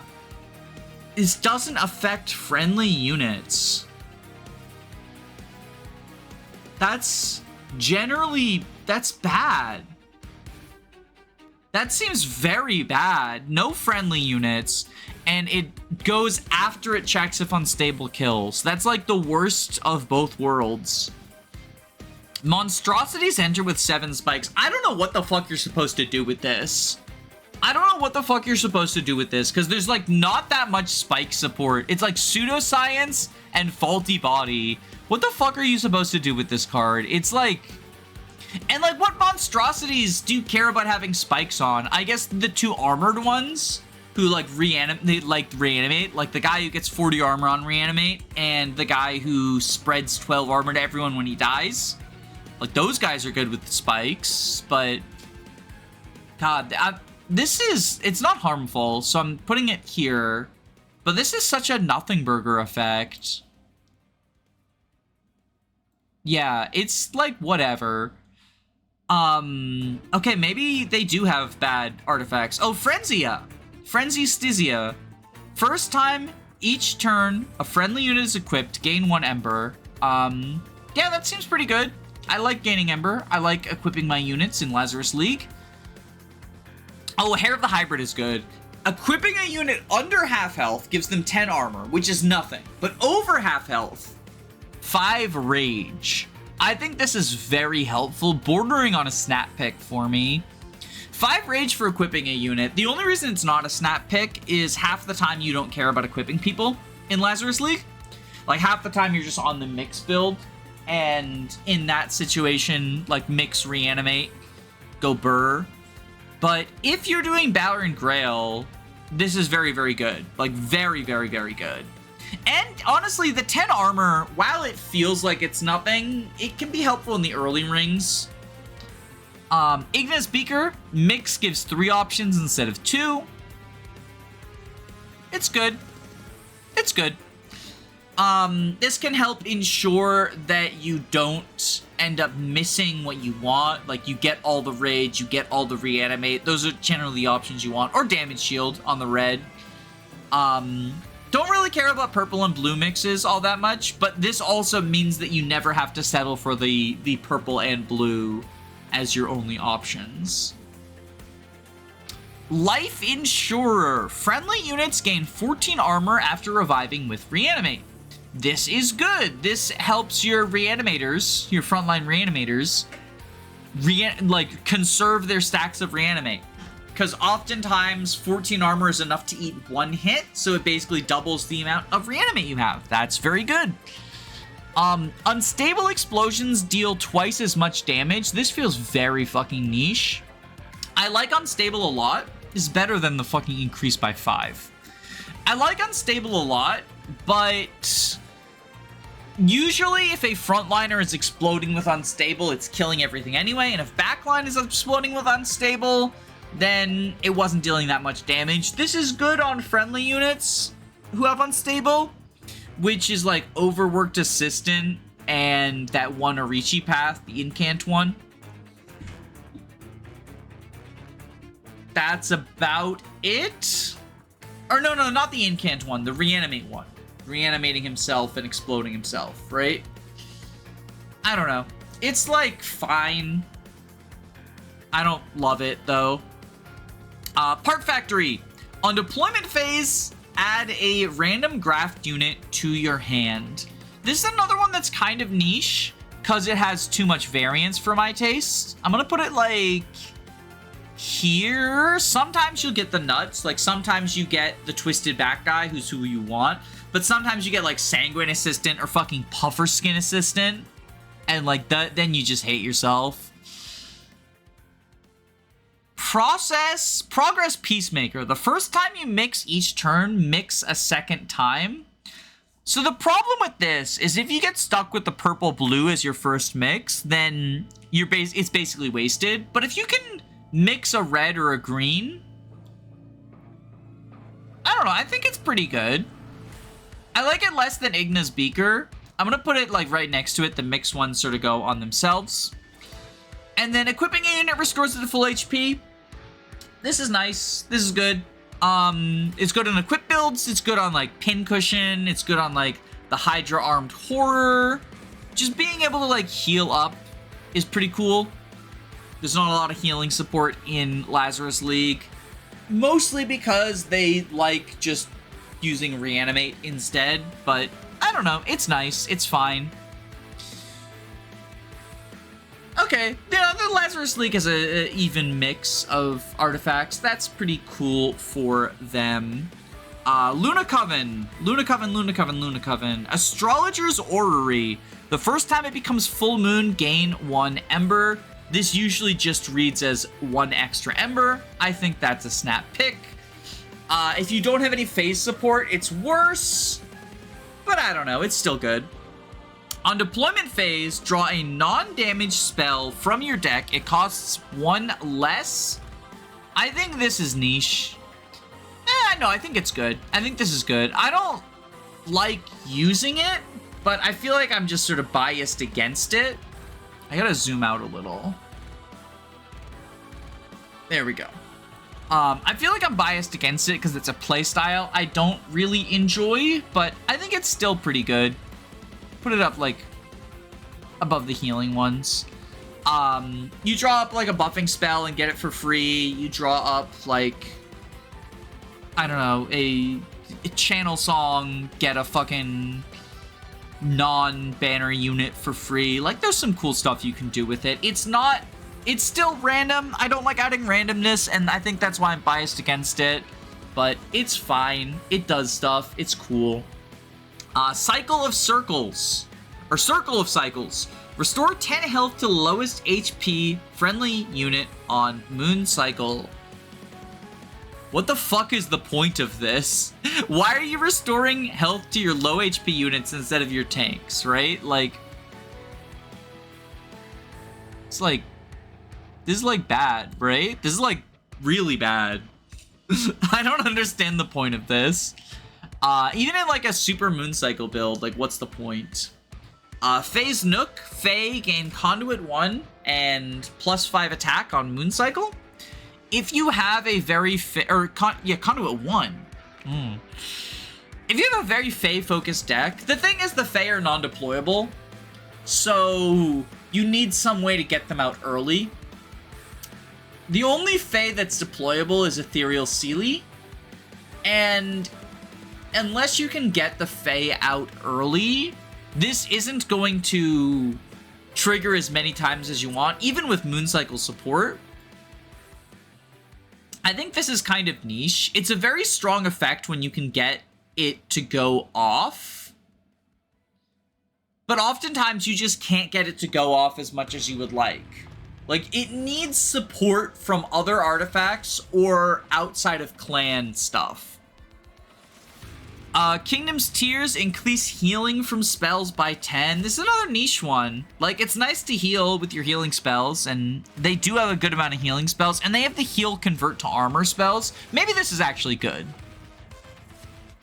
Yeah, they have, like, stuff that heals converts to armor, like the 3-cost one that does everyone, or Phase Touch is the really good one. Lunar Lantern. On full moon, Saline get plus 20. On new moon, Silent get plus 20 attack. This is like fine. Most of your units are either Saline or Silent, and they want it to be those specific moon phases. So like, this is usually fine. You're usually going to the moon phase that'll benefit your units anyway. Shoutouts to Eclipse Chamber, so then you can keep it as full moon and get both benefits. It's fine. Razor Thin Crescent. Mage Blade adds an extra 1 per stack. Oh, Moonstone. At the end of turn, if it's full moon, spells in hand get plus 10 magic power. I think this is, like... So, you want to play out your good spells. Unless you're running, like, some Frozen support, this is bad. Because you boost your spells, and then you discard them. And then what are you going to draw them at the end of the game again? And finally get the benefit? It seems bad. Like, and you have to set it up by getting the full moon? I don't know, this seems really bad. Razor Thin Crescent, on the other hand, is very good, very helpful. Mage Blade has an extra 1 attack per stack that basically doubles the effectiveness of Mage Blade. Mage Blade is one of the more powerful things you can do in Luna Coven, doubling its effectiveness. In fact, this is probably a snap pick for me. Maybe the only reason it's not is because if you're, like, Luna Coven secondary, it can do less for you. There's not that many Mage Blade units, but, like, one of them is a sweeper, and one of them is one of your champions. So, like, and then you have an equipment that does it, right? I don't know. I guess I'll put it at the top of very helpful. I'm tempted to go snap pick, but I don't think it is. Seer Orb. When applying spell weakness, apply 1 more. I don't like spell weakness. It feels, again, very Winmore. Spell weakness can get you those, like, pog face big numbers if you do a lot of spell weakness. But usually applying 1 spell weakness is good enough. And this clan also doesn't have that much spell weakness support. Like, this feels like it would be more at home in the Stygian Guard. Put it at the top of useless. Silent Sigil. When it becomes new moon, apply armor 10 to friendly silent units. This is, did you get Shade Guard? If yes, it's good. If no, it's bad. It's niche because of that. Because, like, what is the multi-strike guy doing with 10 armor? Still dying? It's like, probably here. Stardust Treat. The first unit you summon gets Conduit 4. This is another, like, just kind of generically good effect. Conduit 4 is nice. It happens, the first unit you summon every turn, so you can get it on multiple people. It works on deployment phase, it works with non-banner units later, it works on anyone you couldn't afford on deployment later. Be careful not to, like, accidentally put this on a fucking morsel or something, but it's good. It's good. Melting Remnant artifacts. Excuse me while I scroll. Combustible Wax. When a friendly unit gains burnout, it gets plus 3 stacks. Yes, fucking please. This is very helpful. I think burnout is probably the best thing you can do as Melting Remnant. Is just, like, take advantage of burnout units and try to keep them alive, because burnout units tend to be very below or above rate in terms of the amount of mana you spent on them, right? Someone like a Draft, someone like, I mean, Dreg is whatever, but, like, Lady of the House is really good, or maybe it's the other lady, the lady who gets, like, stronger with every burnout, right? This also helps with the reform path as well, because it means that reform actually stays alive for more than one turn. So that's pretty cool. Encased Ember. When a tomb dies, you gain 5 mana. This feels like it should be better than it is. I think ultimately it's just good, because there's not that many... There's only 2 tombs, right? The Explosive Tomb and the Stealth Tomb, and I don't like the Stealth Tomb all that much. 5 Ember is a lot, but it's also really only necessary if you have X cards in your deck. And, like, what are the good X cards in Melting Remnant? It's like Wax and Spike, which is not very good, because it just boosts attack. It doesn't even increase the amount of burnout. Like, it's always burnout 4 with Wax and Spike, no matter what the X is. I don't know. It's fine. Exploding Candle. Deal 5 damage to enemy units when a burnout unit dies. 5, it's kind of like the Jack Strips thing. 5 is better than 3, so I'm going to put it there. And you can have burnout units die basically every turn. So, yeah, I think it goes there. Fade's First Blade. Oh, this is a good one. This is a good one. Burnout units gain Rage 3 when they lose a stack of Burnout. This is a really good one. It's probably worse than the Mage Blade thing and Hair of the Hybrid, but it's really good. Rage 3 every turn is... Like, gaining Rage 3 every turn is really nice.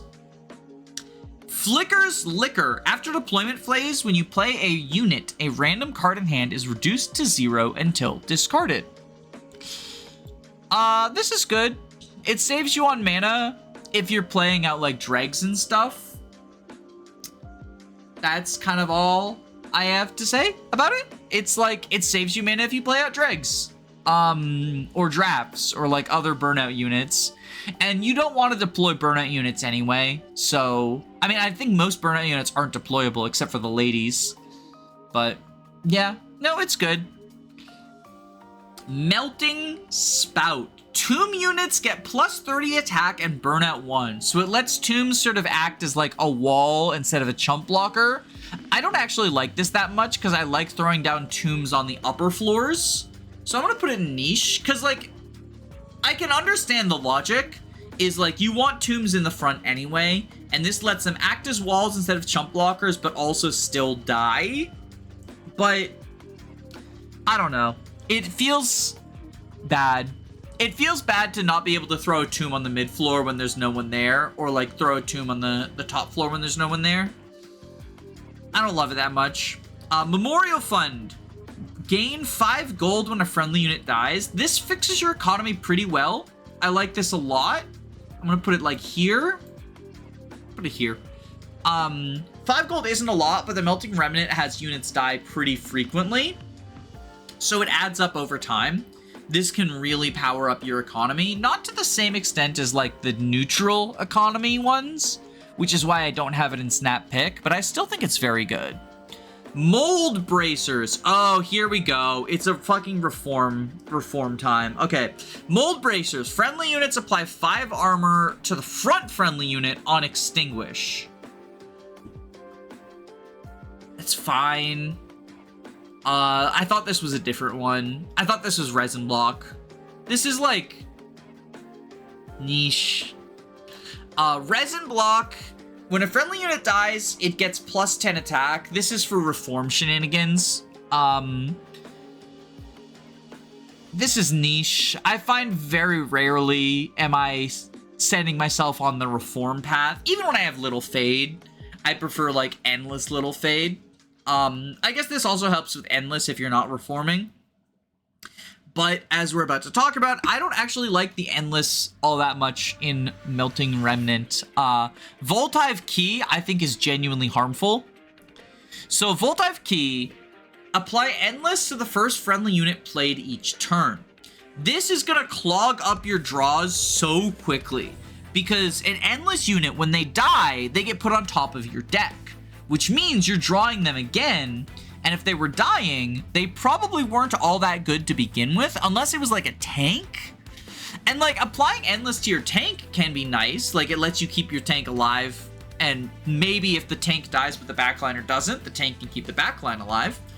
But overall, unless you're doing like Little Fade and you don't get the endless path and you want to make Little Fade endless just to not have to deal with primitive mold stuff, I think Voltaive Key harms you more often than it helps you. There's situations where like I can get it, like Endless Tomb. The other thing though is like the units you want endless, just get them an endless upgrade at the Steel Shop. Instead of wasting your artifact on Voltaive Key, and then you don't have the option to not make it endless. Like, you have to just not play it out. Which, you can, but, like, it clogs your... Like, I don't know. I don't like it. Wax Snuffer. Extinguish triggers an additional time. That's basically tombs. Oh, there's 3 tombs, because there's the one that makes draft, which is really bad, because why are the draft frontlining? I forgot about that shit. Niche? Yeah, I think it's better than the other tomb-focused one. But... Niche. Niche. It's fucking niche. What is this? Pyreborn? Oh boy. This is the big one. There's a lot of Pyreborn artifacts, because they have the special Dragon Sword stuff, too. Okay. Attuned Manacles. The first time you summon a whelp each turn, reduce the cooldown of friendly units on all floors by 2. I think this is good. I think this is good. Mostly because of Hothead. I guess also Lord Penis, but mostly because of Hothead. That's like the main ability I care about. I think the idea behind it is you're supposed to reduce the cooldown of all your Whelps abilities, because Whelps all have activated abilities, but I don't like the abilities of most Whelps. I think they're, like, niche at best. So, like, really this is one of the things that enables Hothead, is if you're doing Queen Gilda, it enables Hothead, right?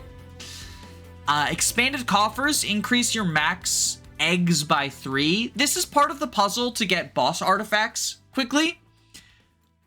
I think it's niche, though. I think generating eggs is the most powerful thing you can do in Pyreborn, aside from having Hothead. That being said, I don't think you're ever generating enough eggs that the increased capacity matters all that much. Because you should be cashing out around 6 or 8 anyway, most of the time. You need to get to 13 in order to get, like, the boss artifacts, and anything that's, or I think it's 12 gives you a random one. Anything that's not reaching 12 or 13 is just not worth it. You need 2 artifacts to get to, like, you need the same 2 artifacts to get to 12 or 13. It's just not very good. Freya's Inferno. Dragons apply 5 Pyrogel on strike. This is like... You know, most of your units are dragons. Yeah, most of your units are dragons. It's like dragons and whelps. I think it's fine. 5 Pyrogel is like a decent amount. Gel Transfuser, when any unit dies, spread their Pyrogel amongst enemy units. I actually like this quite a bit. Put it like here. I like this a lot. I might be overrating it because I like it, because Pyrogel is a fun play style. But I think if you're doing Pyrogel stuff, this is one of the strongest things you can get for it. Golden Gloves. Friendly units have Avarice 2. This is very helpful. It adds up over time in terms of the money you get from it. It's probably basically equivalent to Memorial Fund, so I'm going to put it there. Maybe it's a little bit better than Memorial Fund in terms of 5 on death versus 2 on strike. Yeah, I think 2 on strike is probably better. Hellheart. Apply 10 Pyrogel to non-flying boss enemies that enter the floor below the Pyre room. This is not very good. Unless you are playing top floor, if the boss reaches top floor, you probably lose. And you're usually not playing top floor because of the negative effects that come with playing top floor. Because bosses, especially the later bosses, power themselves up so much going to the top floor. Like, Drax the Overblessed has multi-strike 4? Because he's 2, 3, 4. Yeah, 4 on the top floor. You are not powering through that, no matter how strong your setup is. And if you're on the top floor, your setup is not strong because you had to play top floor because your setup wasn't strong enough to play bottom floor. This is pretty useless. Is like here. Yeah. Magma Core. Oh, Magma Core is good. I like Magma Core. So your Pyre applies Pyre Gel 2 to enemy units on all floors on Revenge. This is really good with like Vengeful Shards. This is good with like the bells. Just like applying Pyre Gel to everyone. It's nice. If a heavy slips by, it's nice. It's very good against flying bosses. Like, it adds up against flying bosses. I think it's nice. Prismatic Dragon Scale, on the other hand, I don't like all that much. If your Pyre takes no damage at the end of battle, you gain 3 eggs. I think it's too hard to have your Pyre take no damage. Even just one Vengeful Shard getting through means this does nothing for you. I think it's niche. I think if you're in this situation where you already can't afford for your Pyre to take damage, like it's too low HP, then that's fine. Actually, I'm going to put this in useless because this discourages you from using your health as a resource. And I do think using your health as a resource is one of the strongest things you can do in this game. And this says, but what if you didn't? And I think what if you didn't is actually, it would be bad. You don't have as many options. Sacrificial Chris, when a whelp dies, apply Fire Gel 5 to enemy units. Whelps, it's basically just for Queen Gilda's whelp, right? The bloated whelp. Because the other whelps you can chump block with, but they have activated abilities, so they kind of don't want to be. I think this is kind of niche. 5 Pyre Gel's a lot, but I don't like having my whelps die. I also just don't like whelps. So maybe that's why. And then Spirit Breaker's chart. Oh, Sparkflame Catalyst. When a unit without Pyre Gel gains Pyre Gel, it gains +6 stacks. This is pretty okay. This is like the definition of the bottom of good. 6 is a lot, but it only happens once. Spirit Breaker's Charge. After using an ability, friendly units gain +5 attack. This is Hothead or Bust. Or I guess it also helps Lord Penis. Where did I put this is better than the Manticles, so I'll put it here. Alright, and then these are the minor ones. You only get these through Dragon's Horde. Ember Charge. On your first turn, +2 Ember. It's pretty good. Fear's Breath. Whelp supply Pyre Gel 3 on strike. That's pretty bad. Flaming Talons. When an enemy ascends, Pyre Gel 2. They gain Pyre Gel 2. I think this is pretty good. Hellfire Bellows. When a unit gains Pyre Gel, it gains +1 stacks. I think this is alright. Hidden Coffers. Increase max Dragon's Horde by 2. I'm going to put this in useless because you really need both of these for it to like really be good. And I just don't think it's nice. Medal of Superiority. Units gain +3 health and attack for each upgrade on their card. This is pretty good. Pyreborn's Insignia. When you equip a friendly unit, apply Conduit 4. I think this is very niche. This very much depends on who your secondary clan is. And very rarely do you have a secondary clan that cares about both equipment and Conduit. I guess Pyreborn kind of cares about Conduit. They have a good number of damaging spells, but Conduit 4 off of equip is just not doing much for you without other Conduit support. So, I don't know. It's kind of niche.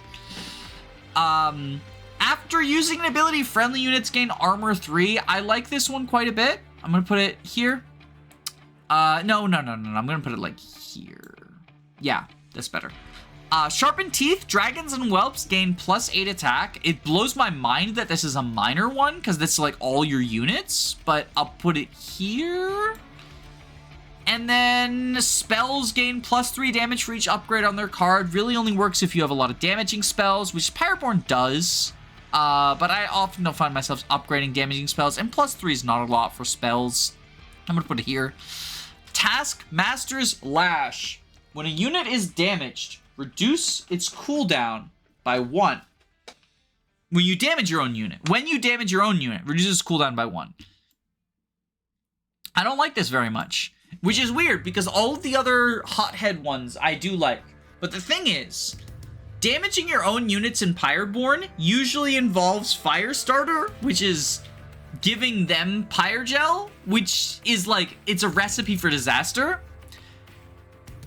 I don't really find Taskmaster's Lash, like, I think this is probably actually useless, but I'm gonna put it in niche, because I think, I can imagine if you've got like a really bulky hothead, and you've got like, well no, it's gonna say Witchweave, but Witchweave heals if you target your own units. So like, what is it, Torch? On Hellhorn exclusively? I don't know, it doesn't seem good. It doesn't seem good to me.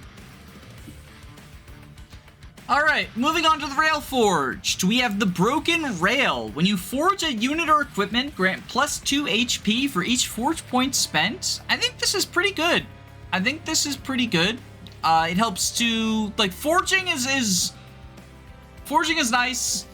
I'm usually forging equipment much more than units, but it works on both, so that's cool. Carriage Jack? When you play a room, you get 1 extra space on that floor. I think this is pretty niche. I think 1 extra space... There's a reason the space upgrade is +2, right? I think 1 extra space is not very good. Ember Foundry Crucible. Oh, did I forget Ember Foundry Crucible? I forgot Ember Foundry Crucible. Hold on 1 second. Alright, Ember Foundry Crucible. When you smelt, you get 1 extra mana. I think this is very good. I think this is very helpful. Smelt is, in my opinion, the strongest thing Railforge does. Getting extra mana off of Smelt is very good. I just realized... Yeah, there we go. I scrolled a little too far. That's where we got everyone, though. Next up is Fused Pyre Shard. When your pyre defeats an enemy, it permanently gains +5. This is niche. It's basically, do you have Pyre Speak? Do you have the champion path that gets you free Pyre Speak? If yes, this can be good. If no, skip it. Your pyre shouldn't really be defeating enemies that often anyway, outside of Pyre Speak. Or Pyre Shot. Pyre Shot. Hep's Blueprints. When you forge an equipment, grant +2 attack and +2 armor for each forge point spent. I said it before, I forge equipment more often than I forge units, and I think as a result, this is better than Broken Rail. I really like this a lot. I really like this a lot. Hezreel's Anvil. When you forge, gain +1 forge point. When you forge, gain +1 forge point. This is when you gain forge points, right? Not when you... Yeah, when you forge, gain +1 forge point. That's pretty good. That's pretty good. Doubles your forge output. Railforge, looking good so far. Looking like you've got some good ones. And Molten Manifold is Railforged as well. Molten Manifold is a snap pick for me. This is X cost cards get +2 to their X value. Not only is that good when you cast a big X cost card, but it basically means when you have 0 mana, you can still cost all your X costs for 2. And that can be really nice. Molten Manifold and Railforged themselves have a lot of useful X cost cards. Spike of the Railforged is good. The Behemoth guy is good. I don't love the getting extra room X cost card, but it can be nice. It's niche. And this just lets all of them be cost for 0 mana. Pressurized Boiler. The Pyre has burst 4. This basically is insurance against the first tank to head up to your Pyre room. I think it's pretty good. It also makes Pyre Shot better, which is cool. Pyre Piping. Well, the Pyre is at full HP, +1 draw. Pyre is almost never at full HP. I'm gonna put this, like, by the other Pyre doesn't take damage thing. But this is better because, like, the Pyre doesn't have to be literally at full HP. At higher difficulties, your Pyre doesn't start at full HP. So you have to heal your Pyre up to full HP by taking specific train tracks, and then keep it at full HP, never let it get damaged, never use your Pyre as a resource. Like, +1 draw is good, but it's just not worth the effort for Pyre piping. Lower difficulties, sure, this can be nice, but like higher difficulties, no.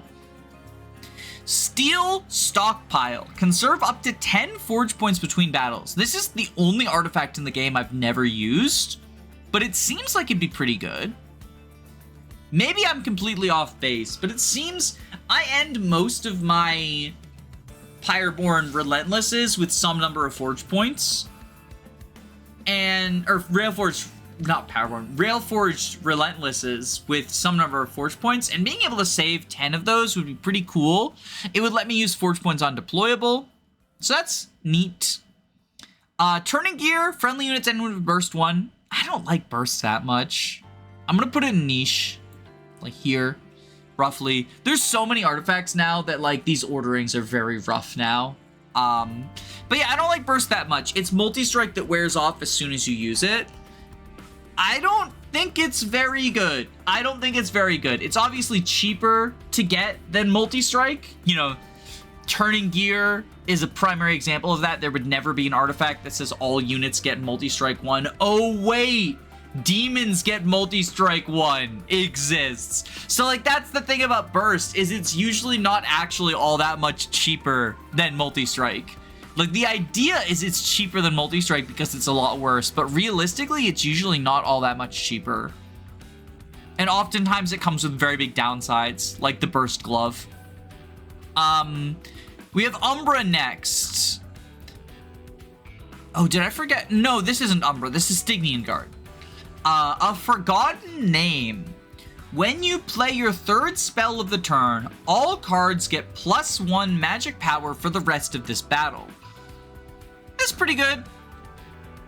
If you have a lot of cheap spells, because you need to be playing spells, if you have a lot of cheap spells, this can power up your damage spells by a lot. Stygian Guard likes casting damage spells. I mean, they like casting spells in general. They like incanting, but a lot of those spells just happen to be damage spells. Cuddlebeard. When a unit gets Frostbite, it gets +2 stacks, and Frostbite does not decay. I think this is very helpful. I think Frostbite's probably, unfortunately, the best thing Stygian Guard does, because Stygian Guard's not very good. In fact, it's probably not very helpful. It's probably just good, because Stygian Guard sucks ass. But like, if you're in Stygian Guard, the Cuddlebeard is a very good one to pick up, because then it lets you go into Frostbite. Founding Seal. Incant triggers an extra time. This is very good. This is good in and out of Stygian Guard. If you have incants, most clans have at least one strong incant. I'm gonna put it like here. Icicle Fracture. At the end of turn, apply Frozen, my hated, to a random card in your hand. We get variance, we get Frozen, which is not very good. I have to put this above the harmful ones, but it hurts me to do so, because this artifact sucks donkey dick. Kinstone Totem. When a card is discarded before end of turn, gain 1 Ember. So there's a lot of discard at before end of turn spells in the Stygian Guard. Most of them are not phenomenal, but since you're probably stuck with some number of them anyway, this is good because it just generates a lot of Ember for you. In fact, it might even be very helpful,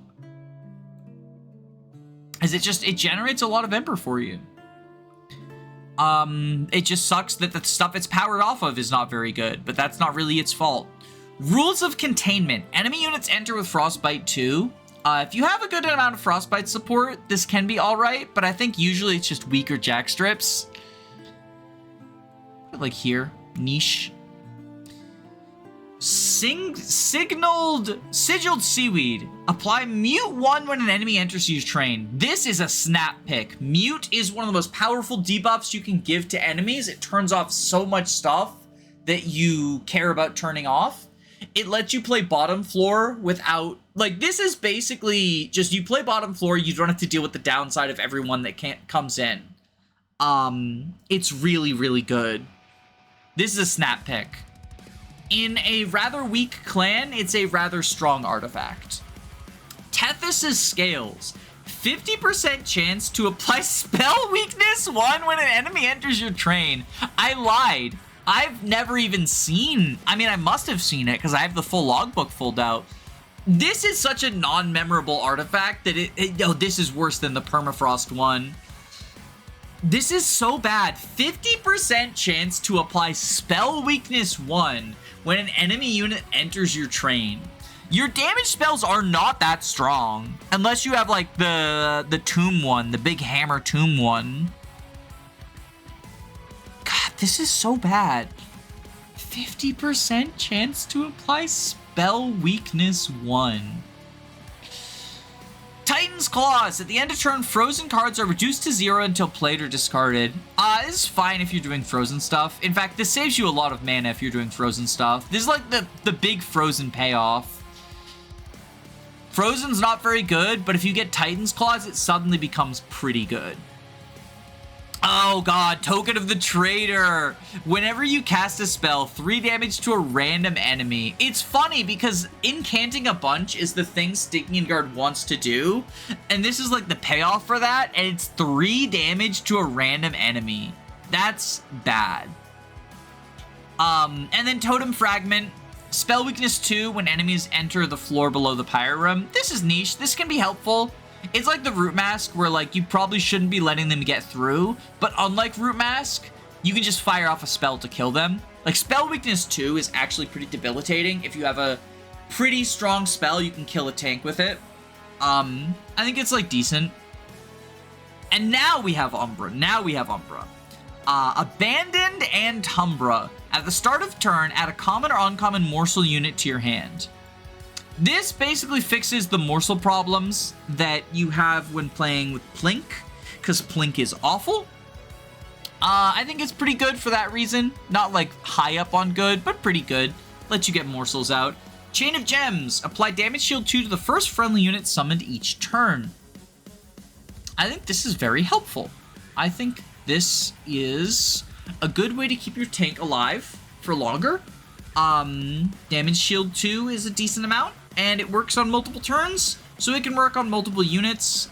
Sometimes it just helps morsels against sweepers, and that's still good. It's overall pretty good. Commemorative Spike. On the turn after deployment phase, so the first turn, add a Morsel Miner to each floor. This is also pretty good. Morsel Miner is good. If you have like a spike, it can be very powerful. If not, it's just like a nice boost. It's like here. Fossilized Fangs. Gorge triggers an additional time. This is basically only good on the fuel guy, the multi-strike fuel guy. Otherwise, the Gorge abilities are not very good. So I'm going to put it in niche because it works with 1 unit.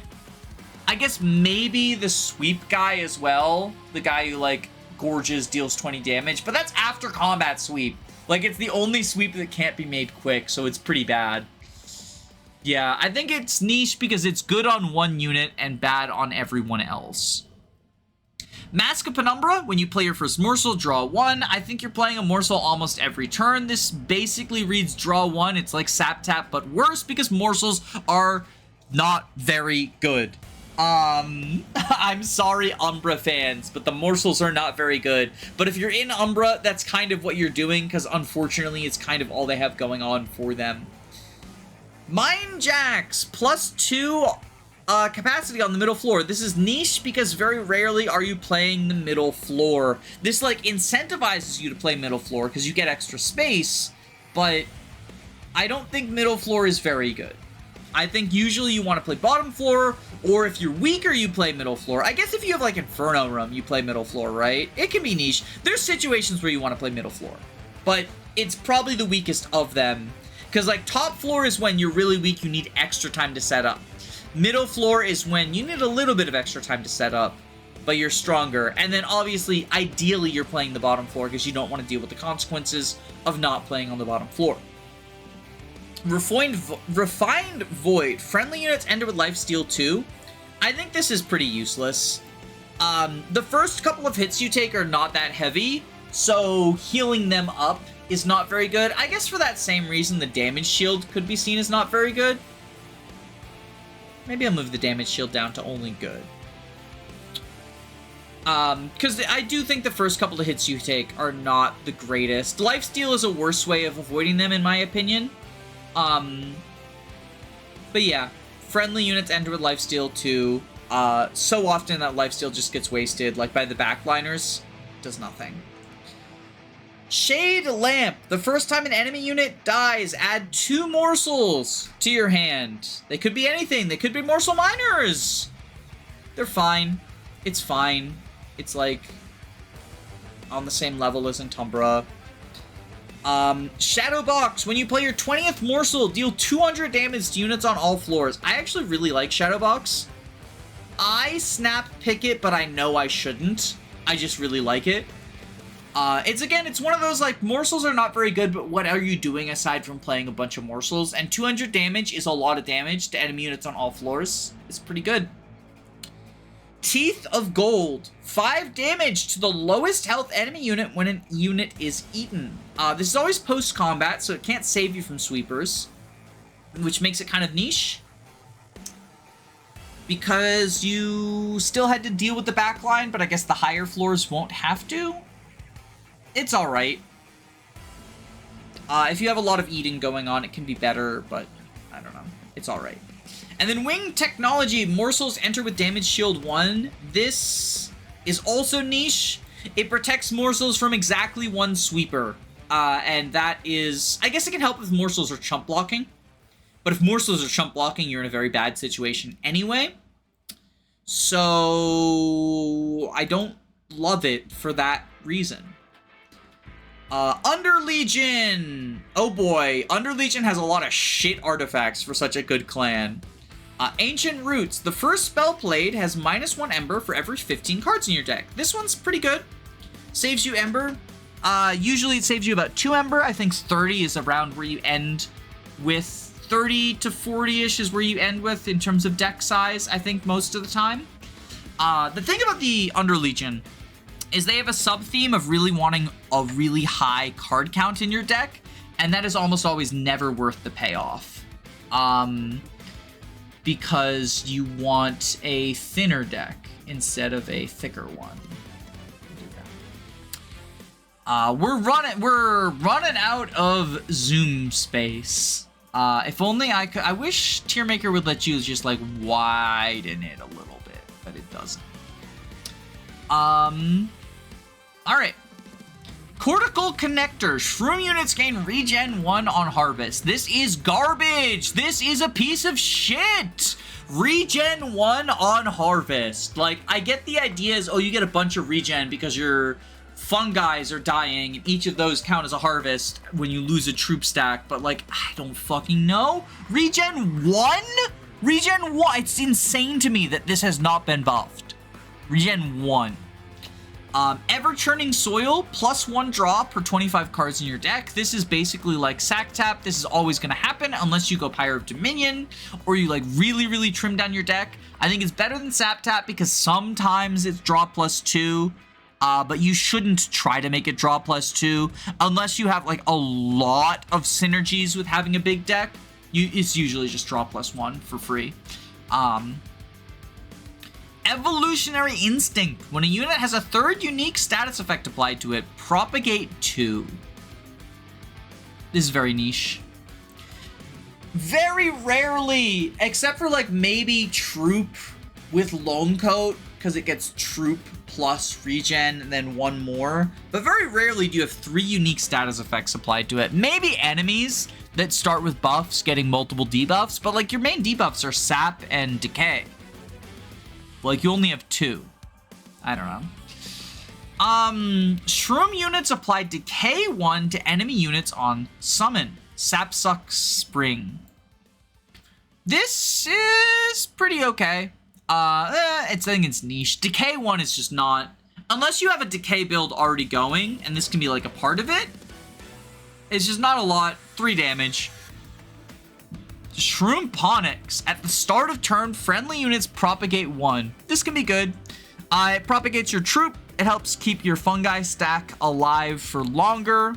Yeah, it's like fine. Spotted Spore. Fungi gain +2 attack per troop. This is good. This is good. Oh, it's worse than the mixed ones.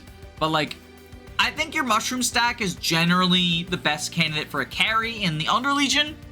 And this makes it a little bit better at that. Twin Mines. Create a permanent copy of the first consume card played each battle. This is like a payoff for Underlegion Consume. And it builds towards the big deck thing. I don't love it because it sort of clogs up your deck with consume spells. It can be niche if there's one, like it can kind of help you to dupe a card that you want duped that's consumed. I guess it's fine. Twisting Mycelium. On start of turn, spawn 1 on each floor per 20 cards in your deck. This is good. It helps keep the fungi stack alive. Even if they're not your carry, they're a good tank. It's just good. It's not great. Verdant Cycle. The first time each turn a card with consume is played, draw 1. This is very helpful. +1 draw. I think it's harder to get than these two, but still +1 draw is good. If you have a lot of consume cards, then it's basically unconditional, but this is not Wurmkin, so you do not have as many consume cards as them, unfortunately. And then World-Ending Strain. When a unit dies to decay, their decay is spread amongst enemy units. They have to specifically die to the decay. They can't die with decay on it. This is niche. If you're killing stuff with decay, it's very good. I tend to think killing stuff with decay is not the best thing you can do in Underlegion, but it is certainly something you can do in Underlegion. Alright, getting to the end. We're almost done. Wurmkin time. Wurmtooth, we're not tiering. It's just, I don't know why it's considered an artifact. It's just like an inherent part of the Wurmkin. You can't even get rid of it in the artifact event, so like it's just that. But base charge, at the start of battle, add 2 gem to every floor. That's good. The gem charge, keeping up gem charge on all 3 floors is one of the more difficult things for Wurmkin to do. And this sort of helps to get around it. 2 out of 4, you're halfway there. It's pretty good. It doesn't really work with Inspire builds, and obviously it does nothing for you if you're consuming. And I think Consume is probably the better path to go with Wurmkin, but it's fine. Bog Slime. When a spell with Consume is played, gain 1 charge. That's pretty good. It synergizes with both Consume and the charges. Carving Korusua. When Extract is used, gain 1 Ember and 1 charge. I don't like many of the Extract cards, but I imagine if you're running an Extract build, this is good. It's, you know, extra Ember. That's nice. Decayed Decoy. Grant +1 stack of Reap each time it is applied. I don't like Reap all that much because, as I said, I think it's hard to keep the charge on all 3 floors. So it's a damage over time effect that does not actually deal damage over time unless you go out of your way to play on all 3 floors, which weakens your main floor.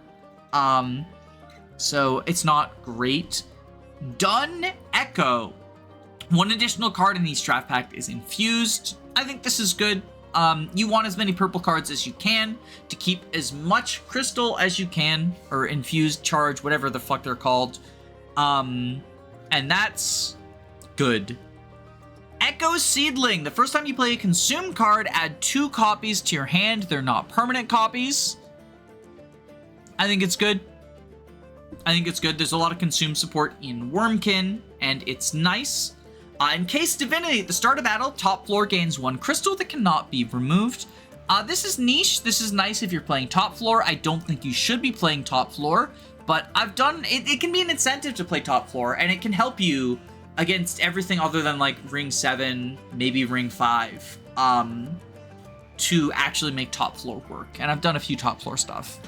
Hardened Hull. When an egg unit is summoned, remove 3 shell and apply 30 armor to it. This is a really, really strong effect on a really, really weak card type. I do not like eggs. I think eggs are the worst thing Wurmkin has going for them.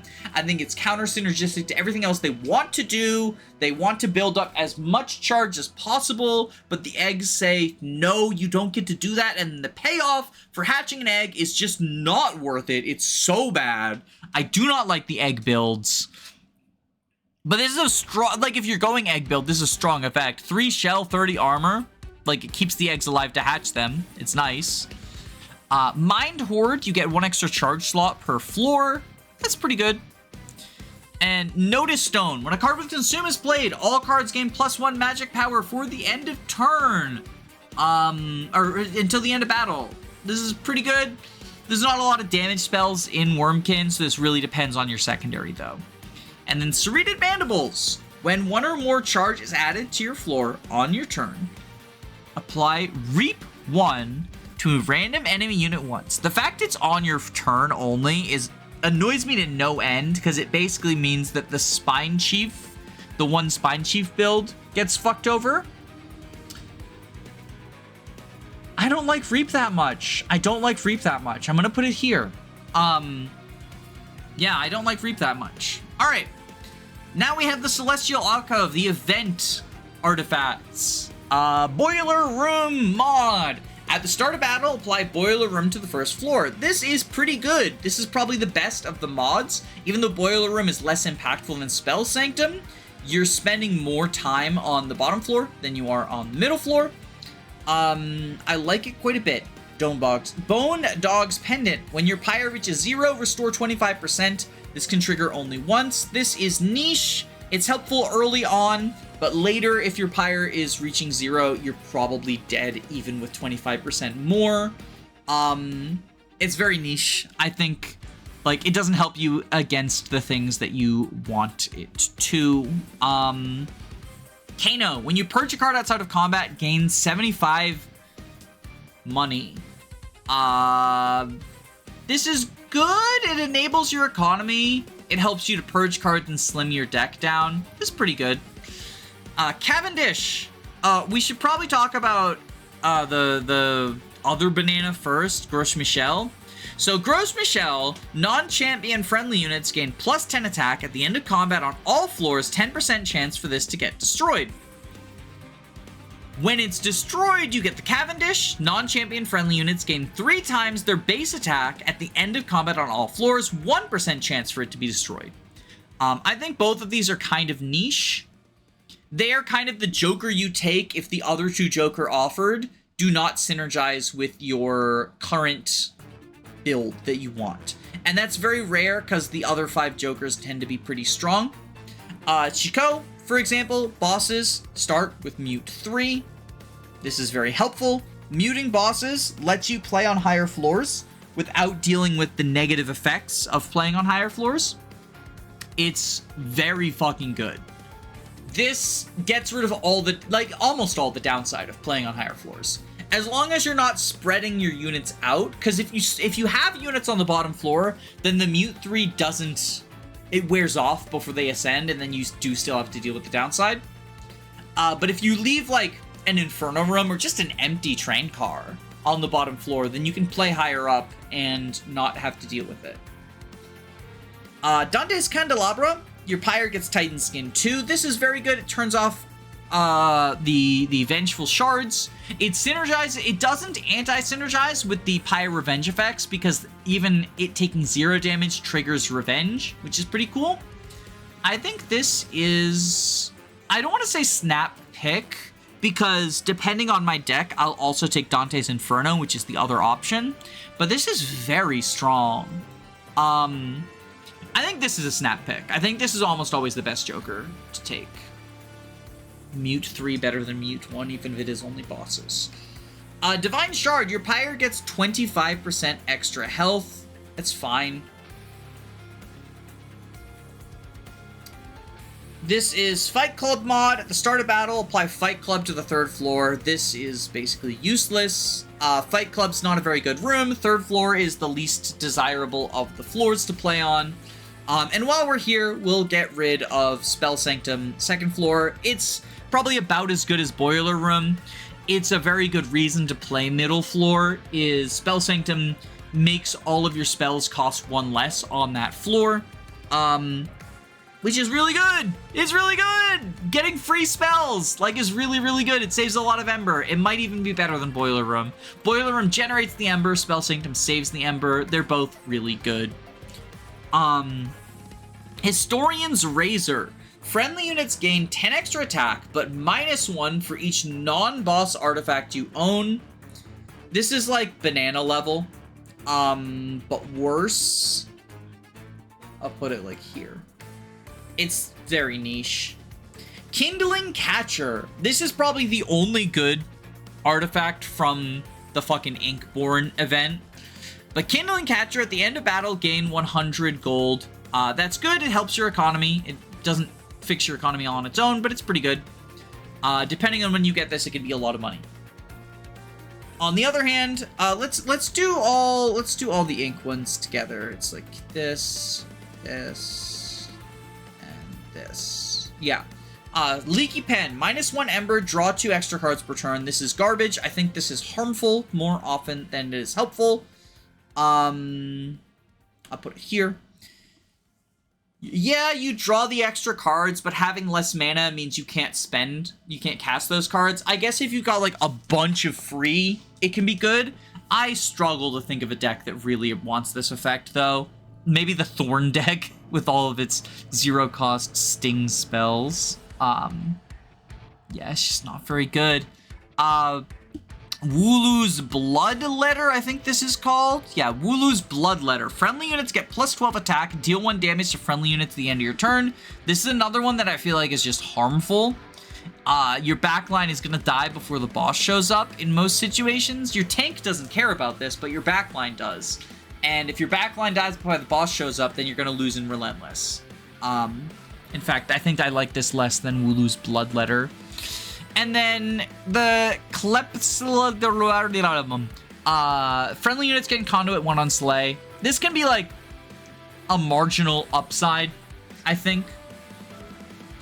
Occasionally, you care about that Conduit that you got from Slay. It's marginal nice. It's nice. Richard Garfield Mystery Box. Add a random card to your hand each turn. It can't be units, I'm pretty sure. And it can only be within clan stuff. So it can't be like, you can't just get a Melting Remnant while you're not running Melting Remnant or whatever. Which is nice. It means you don't get like weird anti-synergies, but it's still very niche. Basically, it adds too much randomness. Life Mother's Bloom. At the end of combat, create a permanent copy of a non-champion card in your deck. This is really good. You can't say no to the copy, so just be aware you are going to have to copy. You are going to kind of bloat your deck a little bit in that way. But I think this is well worth it. It lets you copy something you spent a lot of upgrades on, or a rare card that you want multiple of. It's very strong. Life Mother's Remnant. Create a permanent copy of the first non-champion card played each turn. This requires you to spend more time before you get it, and I think it's too much of a bloat. I think this can be harmful more often than helpful. I think this ends up bloating your deck very, very quickly. I don't like it very much. Life Mother's Seed. At the end of combat, create a permanent copy of a random non-champion card in your deck. This is also harmful because you end up copying stuff you don't want copied. This is also probably more harmful than... This is like one of the more harmful artifacts. I'm gonna put it like here. I really don't like Life Mother's Seed. The end of combat, create a permanent copy of a random non-champion card. Like, that's really bad. That's really bad. You don't want randomly stuffing your deck full of cards that you don't fucking care about. Looming Darkshard. So this is from the Angel event. You have to spend a lot of Pyre Health to get it, but when you draw a Blight or Scourge card, gain 1 mana and draw a non-Blight or non-Scourge card. This is really good. Whether it's worth the amount of pyre health you have to pay to get it is very much going to depend on your run, but on its own, it is a very helpful card. It gives you extra draw, extra mana. I'm going to put it here. It's not a snap pick because there are some situations where you are weak. You want the pyre health more than Looming Dark Shard. Like, it's not a snap pick. It is... You really got to consider. Also, you get a lot of artifacts on the way to it is kind of nice. As you're getting part way, there's a 50% chance with each health that you spend that you get an artifact, which is nice. It can help you get sort of artifact synergies, but you have to spend a lot. I think it's like 50 or 60 to get Looming Dark Shard. It's a lot of HP. Nim's Oath. At the start of turn, apply Dazed 1 to the front enemy of a random floor. This is very niche. It's a lot of randomness. Oftentimes, dazing a tank doesn't really matter at all. Yeah, it's just whatever. Pact of the First Armageddon. Draft cards only offer selections from your allied clan. This is also niche. If you have an allied clan that's a lot stronger than your primary clan, obviously it's very good. If you have an allied clan that's weaker, obviously it's very bad.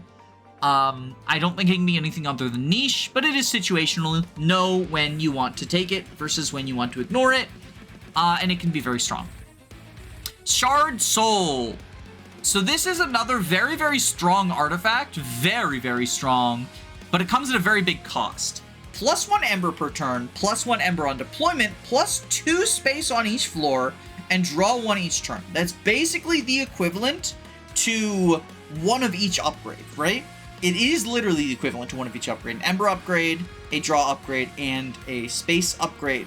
The downside is you have to purge your champion in order to get it. If I'm running Tethys, I take this all the fucking time. If I'm running Ekka, I take this all the fucking time. If I'm running, like... There's certain champions where you're just like, oh, who fucking cares about losing it? Or if you've just, like, you've settled into a build that doesn't care about your champion, it can be very strong. I'm gonna put this at the top of very helpful, but bear in mind that oftentimes the cost is too much.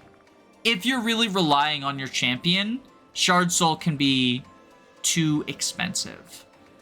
And then we got 3 jokers left. Perko. Start a battle, gain a calcified ember that converts into an extracted ember after activated ember after not playing it once. This is quite good. It helps with your mana and your draw, but it can also clog your draw up with that first calcified ember, so it can be a little annoying. AAA, friendly units gain +3 health for each rare card in your deck. I think this is pretty unhelpful. I'm going to put it in niche, the very bottom of niche. And then, what is this guy? Yorick. Alas, poor Yorick. I knew him well. When a card we consume is played, get 25 coins. This is very good. It fixes your economy very well. That's my list. Bye.